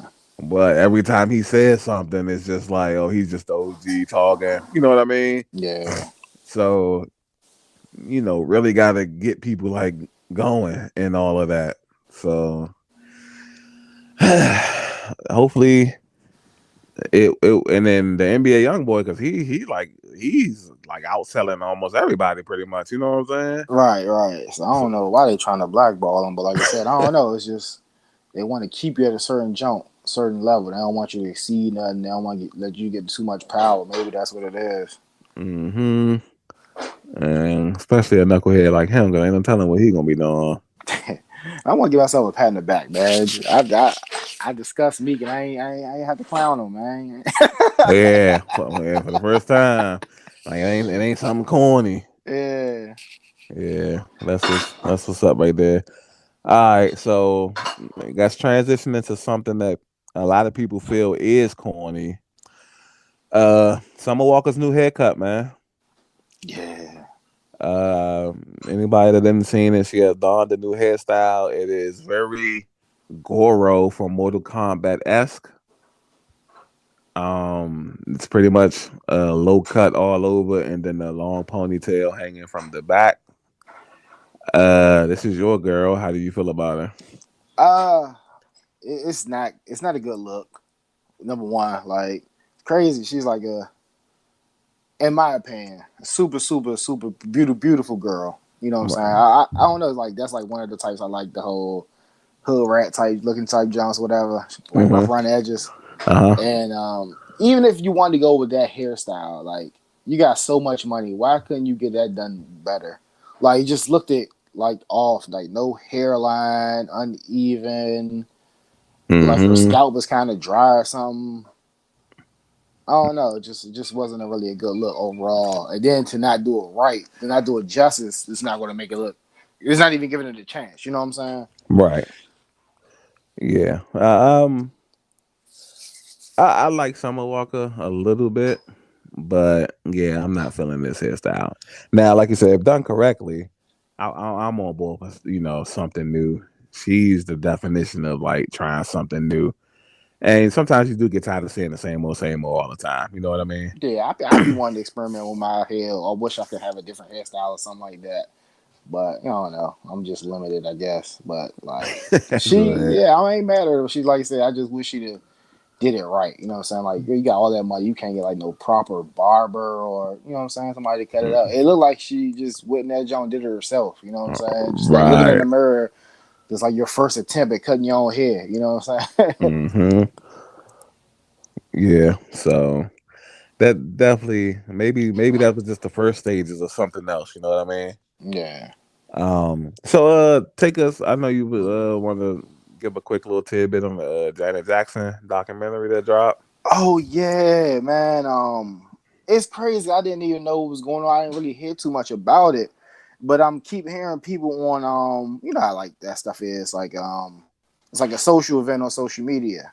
You know, so everybody's tuning in. I keep seeing different statuses, people talking about it. I told he's talking about Janet Jackson. I'm like, and I think a little bit of Mike. You know what I'm saying? Hmm. So I'm like, okay. Just some just a quick tidbit about it. Among total viewers, Janet Jackson on Lifetime and A&E had a 48% stronger turnout than Surviving R. Kelly Part 1 on Mm. Lifetime in the first weekend of January 2019 with 3.1 million versus 2.1 million P2 plus live plus same day linear viewers. In addition, Janet Jackson was cable's best non fiction freshman debut since ESPN and ESPN's 2 The Last Dance docuseries in 2020. With the total viewers across the key ages 18 to 49, demo ages 25 and 54. On A&E Part 4 of the Janet Jackson doc event was the network's most watched telecast since the biograph the WWE Legends in the 25 to 54 range. So I didn't wasn't aware that this joint did numbers like that. You know what I'm saying? Right. A 48% increase over, you know what I'm saying, R. Kelly. You know the waves that made. A lot of people watch that. You know what I'm saying? So that's good though. That's great. You Yeah. know what I'm That's saying? It's showing that like if you do make content, maybe it's not super salacious, it can still do numbers. You know what I'm saying? right. Right. And I definitely have to check it out, or at least try to go find some highlights from it, and then see what the highlights hitting on, and maybe go watch it in full. Right. Yeah, definitely a Janet Jackson fan though. You know what I mean? Yeah. Was it going over her life or something? Or Yeah. Yeah. okay, yeah, I'm interested in that. She is somewhat, at least in my opinion, I feel like she's somewhat underrated as far as like who she is. Yeah. Um, big shadows to live in, but I feel like she's had a super successful music career and a lot of music hits, but I feel like she's not thrown out there with the upper echelon of artists of all time as she should be. You know what Right. I'm saying? So I got another quick little tidbit, and it's February, so this will be the month that the Real Husbands of Hollywood will be debuting their sixth and final season sometime this month. Now, everybody knows that over the course of the 2010s, they had a fake little reality TV show. I think pretty much all of them fake, but you know what I mean. Yeah. Didn't try to hide it. Yeah, they didn't try to hide this. With Kevin Hart, uh, Course Bojo, Nelly, Robin Thicke. Um, well, I'm missing somebody, but yeah, all the original cast is back, and this was a funny show, so I'm actually looking forward to seeing these. Um, these guys, Nelly. Did I say Nelly? I think so. Okay, yeah. Well, just making sure. But yeah, these guys had amazing chemistry together. They're all some knuckleheads. Um, I'm looking forward to this. You gonna check it out? Yeah, I'm gonna try to check it out. Maybe you kept telling me to check it out. It was funny and stuff like that. You know, so I'm gonna try to check it out. Yeah, this is. It's like watching sketch. It's like watching a sketch comedy show. That's what that was. Okay. Yeah. Um. So also getting into the tidbit, Nick Cannon expecting his eighth baby with wildin' out girl Bree. How do I say this? Clearly she's foreign. Tizy or Teasy. Um, months after his 5-month old son passed away, he is expecting another child. When asked does he plan on slowing down, he says that he's going to keep having as many babies as he can, and he's able to financially support them all, and he's able to be a good father to all, so there's no problem to him or anybody that he's procreating these families with. um this is, if I'm not mistaken, this is like the third Wild 'N Out girl now that he's got pregnant. Slow down, boy, slow down, at least with them, you know what I'm saying? Yeah. But how do you feel about this? I'm surprised. Well, I'm not surprised. I was like, it's like wow. Like, I was like, when is he gonna stop? And I will say I'm surprised too. It's like, hopefully, Jinx knock on wood. You know what I'm saying? Well, him just like, you know what I'm saying, putting out his Roy Oates like that. Hopefully, he doesn't run into any, you know what I'm saying, crap with the women or whatever. And I'm like shocked at that. You know what I'm saying? Right. But yeah, shout out to him, man. Like I said, if he can take care of it, to get the kids, be there for them financially and in the physical. Hey, do you? hmm And he has, obviously, he has the twins with Mariah Carey. His baby mother list is pretty impressive, man. Yeah, that's what I'm saying. Man, people trying to say Nick corny, man. Nick was never corny to me, bro. That's my Yeah, guy. yeah. He's Nick Cannon fan. Huge. Yeah, me too. All that drumline, love don't cost a thing. Gigolo. Might have to watch some of these joints again, man. Yeah, Drumline was my jump. I didn't love them cause a thing. yeah. Excellent.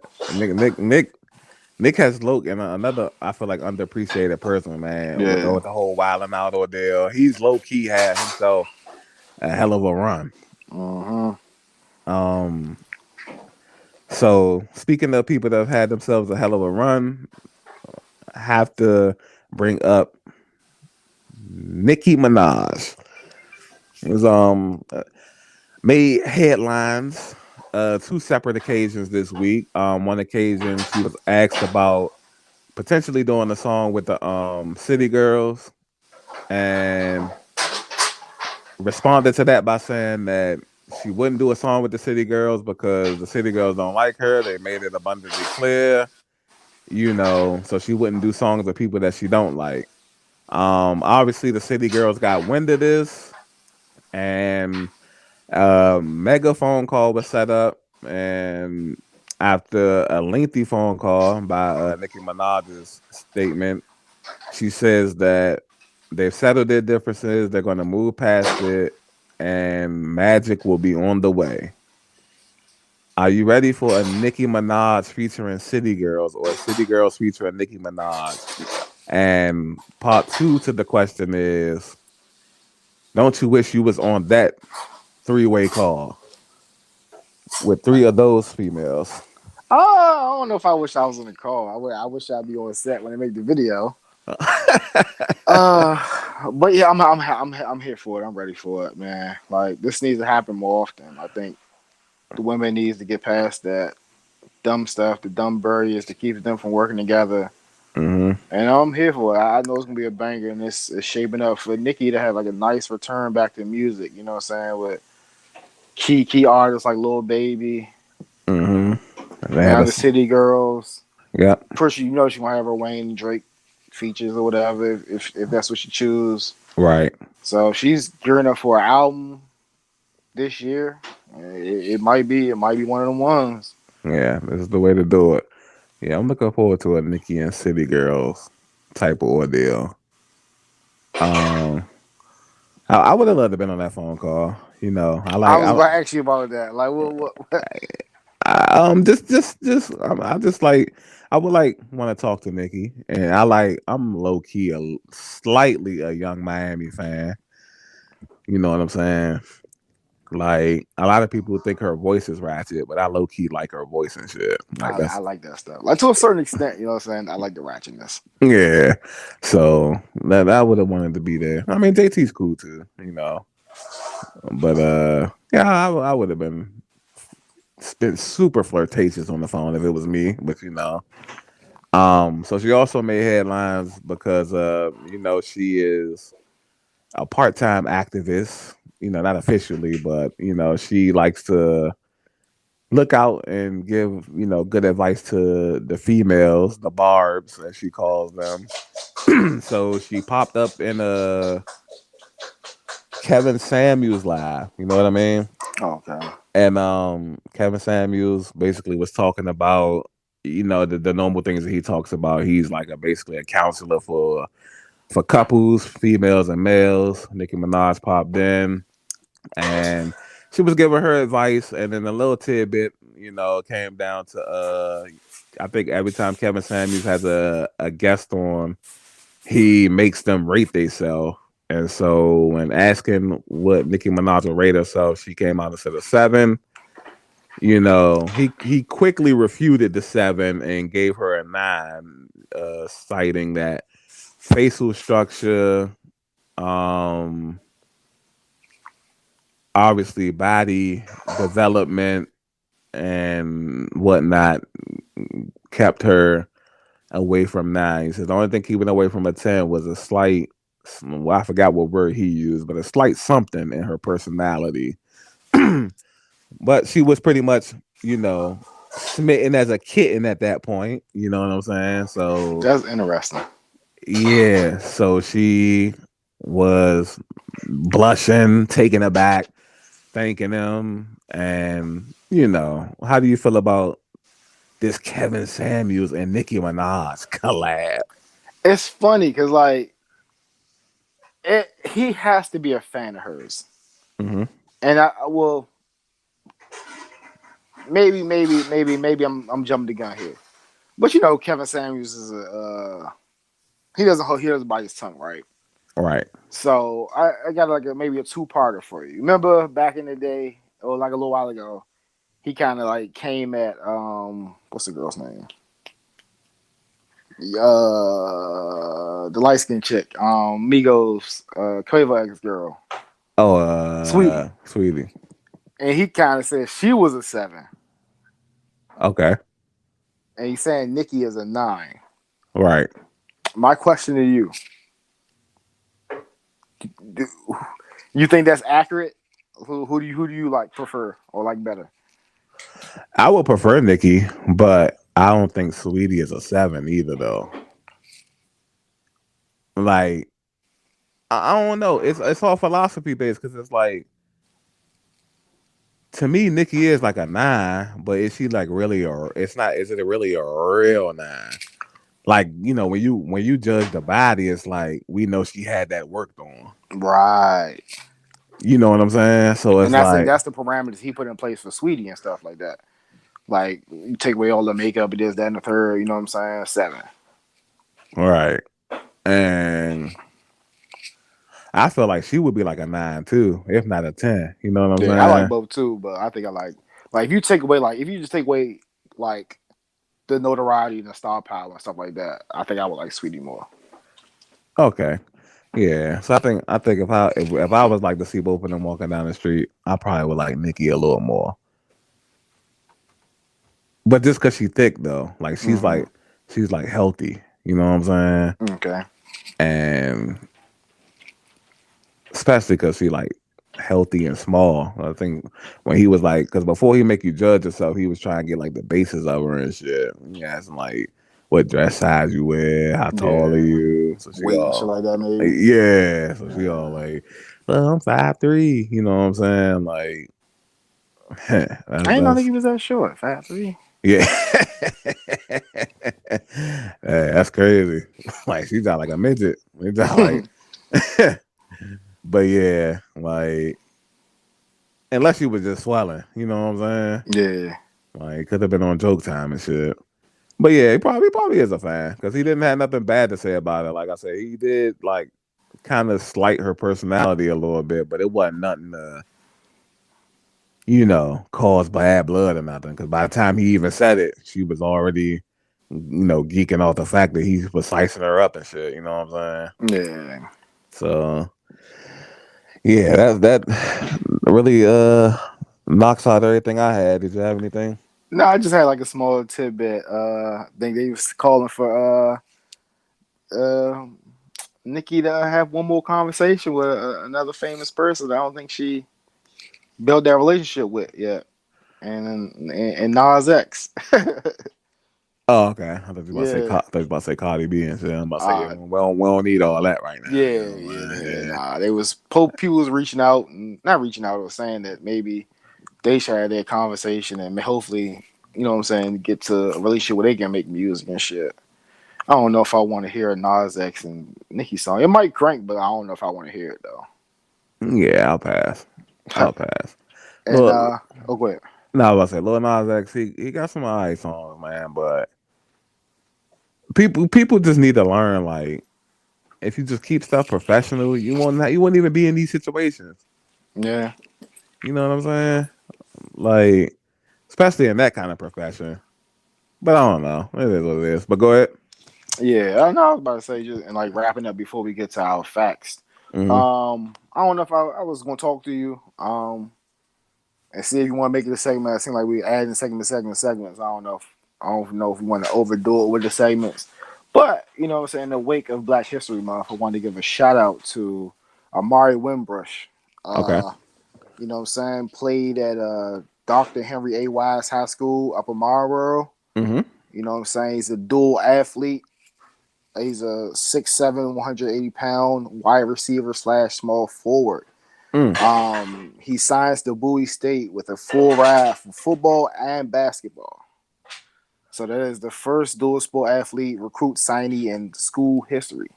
And Oh he's wow. from here, so definitely shout out to Amari Wimbush. Okay. That was gonna be the first question I asked you was he must be from here, huh? Yeah, yep. But yeah, congratulations to him, man. That's a lot of hard work and dedication. Endless. It takes a lot to be good at something. It takes double that to be great. You know what I'm saying? Yeah. Um, I'll keep an eye out for him.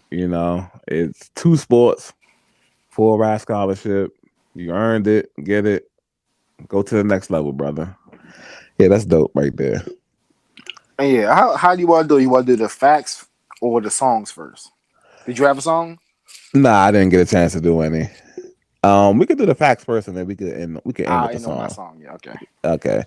So, my fact is that I felt like this was real cool, right?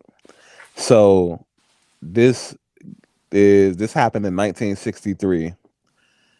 Um, a Turkish man bought a house, right?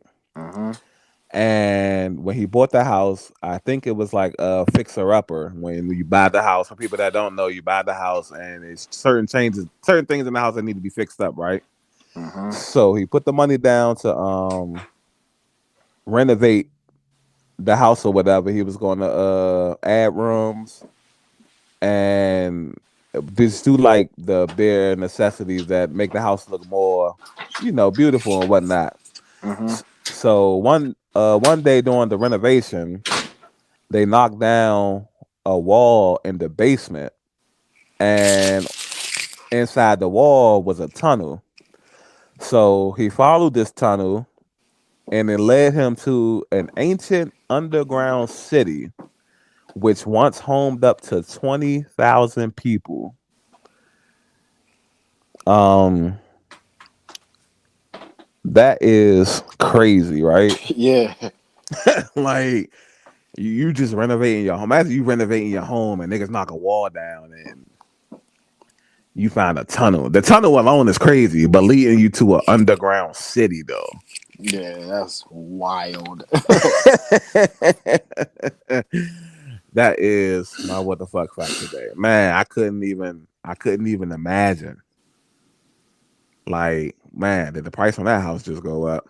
Right. I was wondering, like, you know how the government acts, right? So, like, when shit like that, I wonder if they like fuck with him, try to take the land or some shit from him or some shit like that, or like did he just I'm the quite sure. value of his shit just went up? I'm quite sure they took it from him. Yeah, how about I say, cause like, like I've been hearing like stuff like when people like, you know what I'm saying, they go digging or doing some shit and they find like a natural resource or some shit, you know what I'm saying, their land, like they got oil in here, you know what I'm saying? You know the government coming to take that shit, you know what I'm saying? Mm-hmm. But yeah, that's definitely fucking super crazy. And hopefully, you know what I'm saying, if they did take it from him, hopefully they reimbursed him heavy, you know what I'm saying, got him out the way for that shit, you know what I'm Oh saying? yeah, yeah. They definitely probably blessed up. Yeah. Yeah, yeah. And I don't know like what's a number that can be like you selling a city. You know what I'm saying? Yeah. Like what's a number? Yeah, I about to say I would try to I know you probably don't got a lot of time to think, but I would think of a happy number and I probably would just get that shit up. You know what I'm saying? Get a good enough number and try to get that shit up versus um going into war with the city, you know what I'm saying? And Yeah, you know what I'm saying, not winding getting up too much dead. nothing, yeah. Yeah, getting killed or something. Yeah, Right. yeah. Yeah, I Yeah, guess, give you me, know what I'm give saying? me, I would yeah. give me another house somewhere else, and then give me a check. Cause depending on like who you are, like what the fuck are you gonna do with it? You know what I'm saying? I don't Right. know. I don't know. All right. I'm But like, oh go ahead. I was about to say, damn, what if they was like, oh yeah, all right, cool, it's your city now. Go ahead. I mean, but you can't live in an underground city. I'm probably Yeah, I not, about to say like what you gonna do? Like, not no Oxford. yeah, like do you have the money to like do anything with it? I don't know what you could do with it, and do you have the money and the financial backing to do something with it? I don't know. That'd be interesting though. Facts. But that is my what the fuck fact for today. Hey, that's good shit right there. Thank you. We pushing the envelope with these facts and stuff, man. we be out like having some good Jones. Yeah, man. I was torn. I came across one that was kind of interesting, Mm-hmm.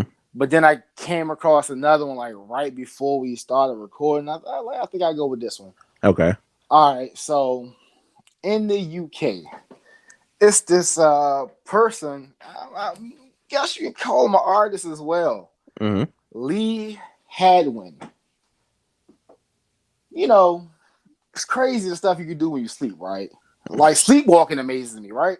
Yeah, that is wild. So what if I told you this person has like a superpower? I would say this because it's amazing to have this talent anyway. Mm-hmm. But when he sleeps, he noticed at 4 years old that when he would in mid sleep he would do paintings, and at the age of 15 he awoke into him doing a painting of Marilyn Monroe, a nice painting of Marilyn Monroe, and like these are good paintings because they're selling for millions and millions of dollars. Trump has bought one, Mm. and the weird thing about the shit, not only that you're painting while you sleep, is he doesn't possess this power while he's awake. So he cannot paint anything while he's awake. Oh wow. So people thought this shit was a ruse or it was fake. It could be, but scientists had worked with him and studied it, and they could confirm that he's legit. Okay.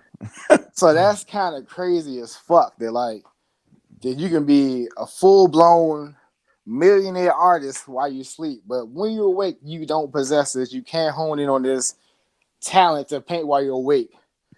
And I was just like wondering. I might have to like dive into it and like, Mm-hmm. what the fuck were you painting on? You know what I'm saying? Like, especially in your earlier ages, because you didn't know you were doing this shit. Well, you just paint on the fucking wall, and then maybe I just don't get it. Like, Oh. how the fuck did you find a pad or whatever they call the shit? Mm-hmm. You know what I'm saying? Your surface to paint on, and you're sleeping shit. You know what I'm saying? Right. That's Right. fucking crazy. It's like I'm more enamored with like the mind at that point. Mm-hmm. You know what I'm saying? Like when you're awake, it doesn't have like the intellectual capacity to, or your hands don't have the hand-eye coordination to. But no, if you sleep, your eyes closed. So then even still, Right.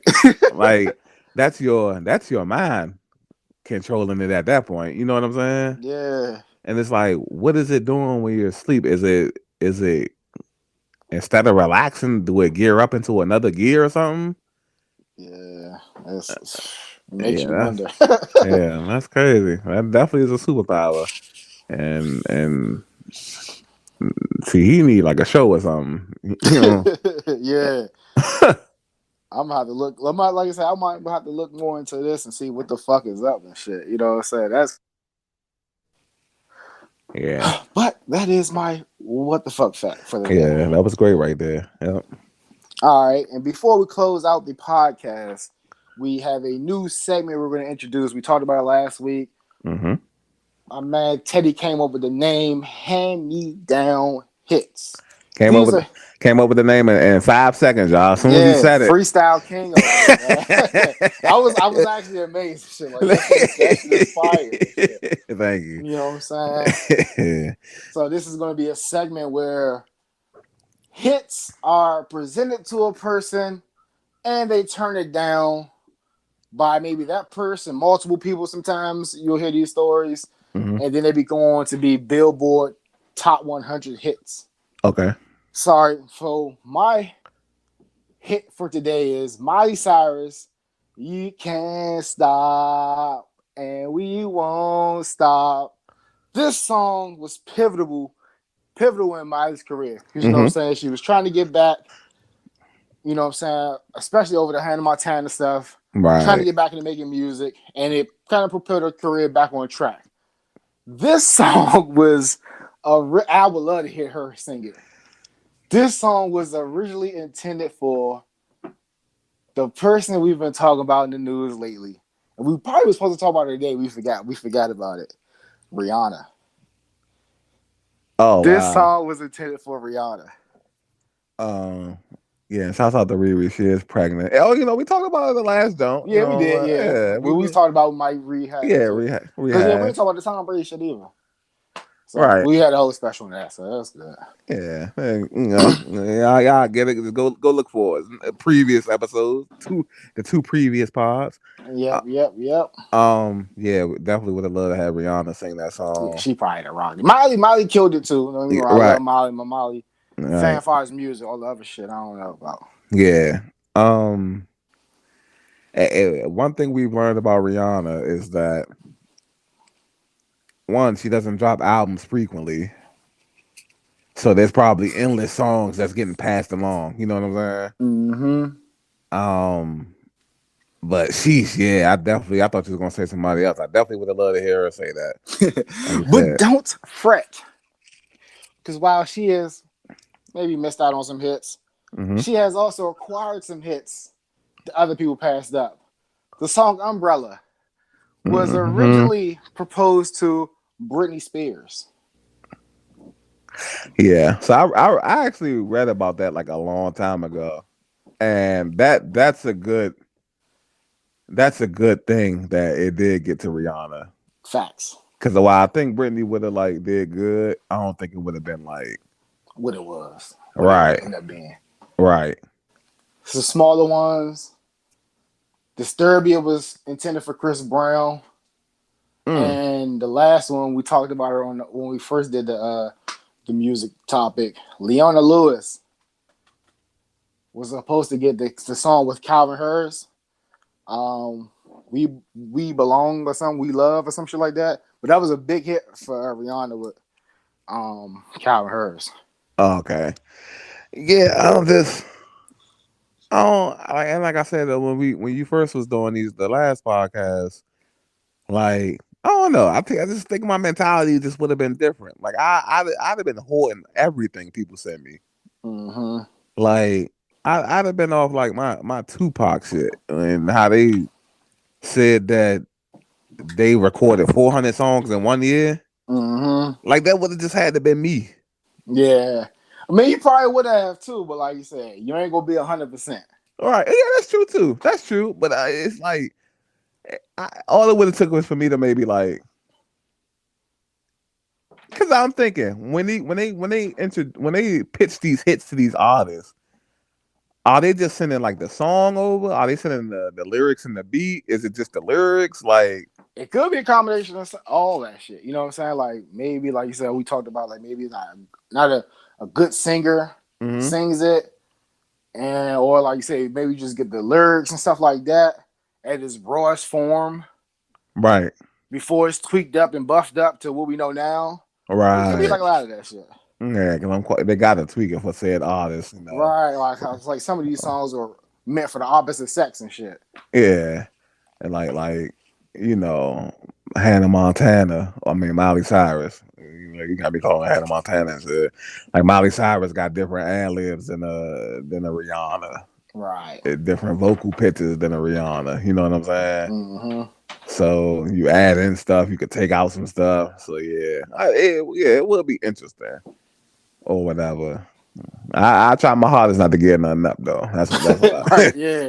I. I would say like now thinking hindsight, which I am, I'll be way more open minded. You know what I'm saying? Mm-hmm. But you gotta think like some of these people probably passed up shit because like where they were in their career and they don't want to get viewed as something, or you know what I'm saying, they think that song might take them to a different demographic or whatever, or a different image or some shit like that too. Okay.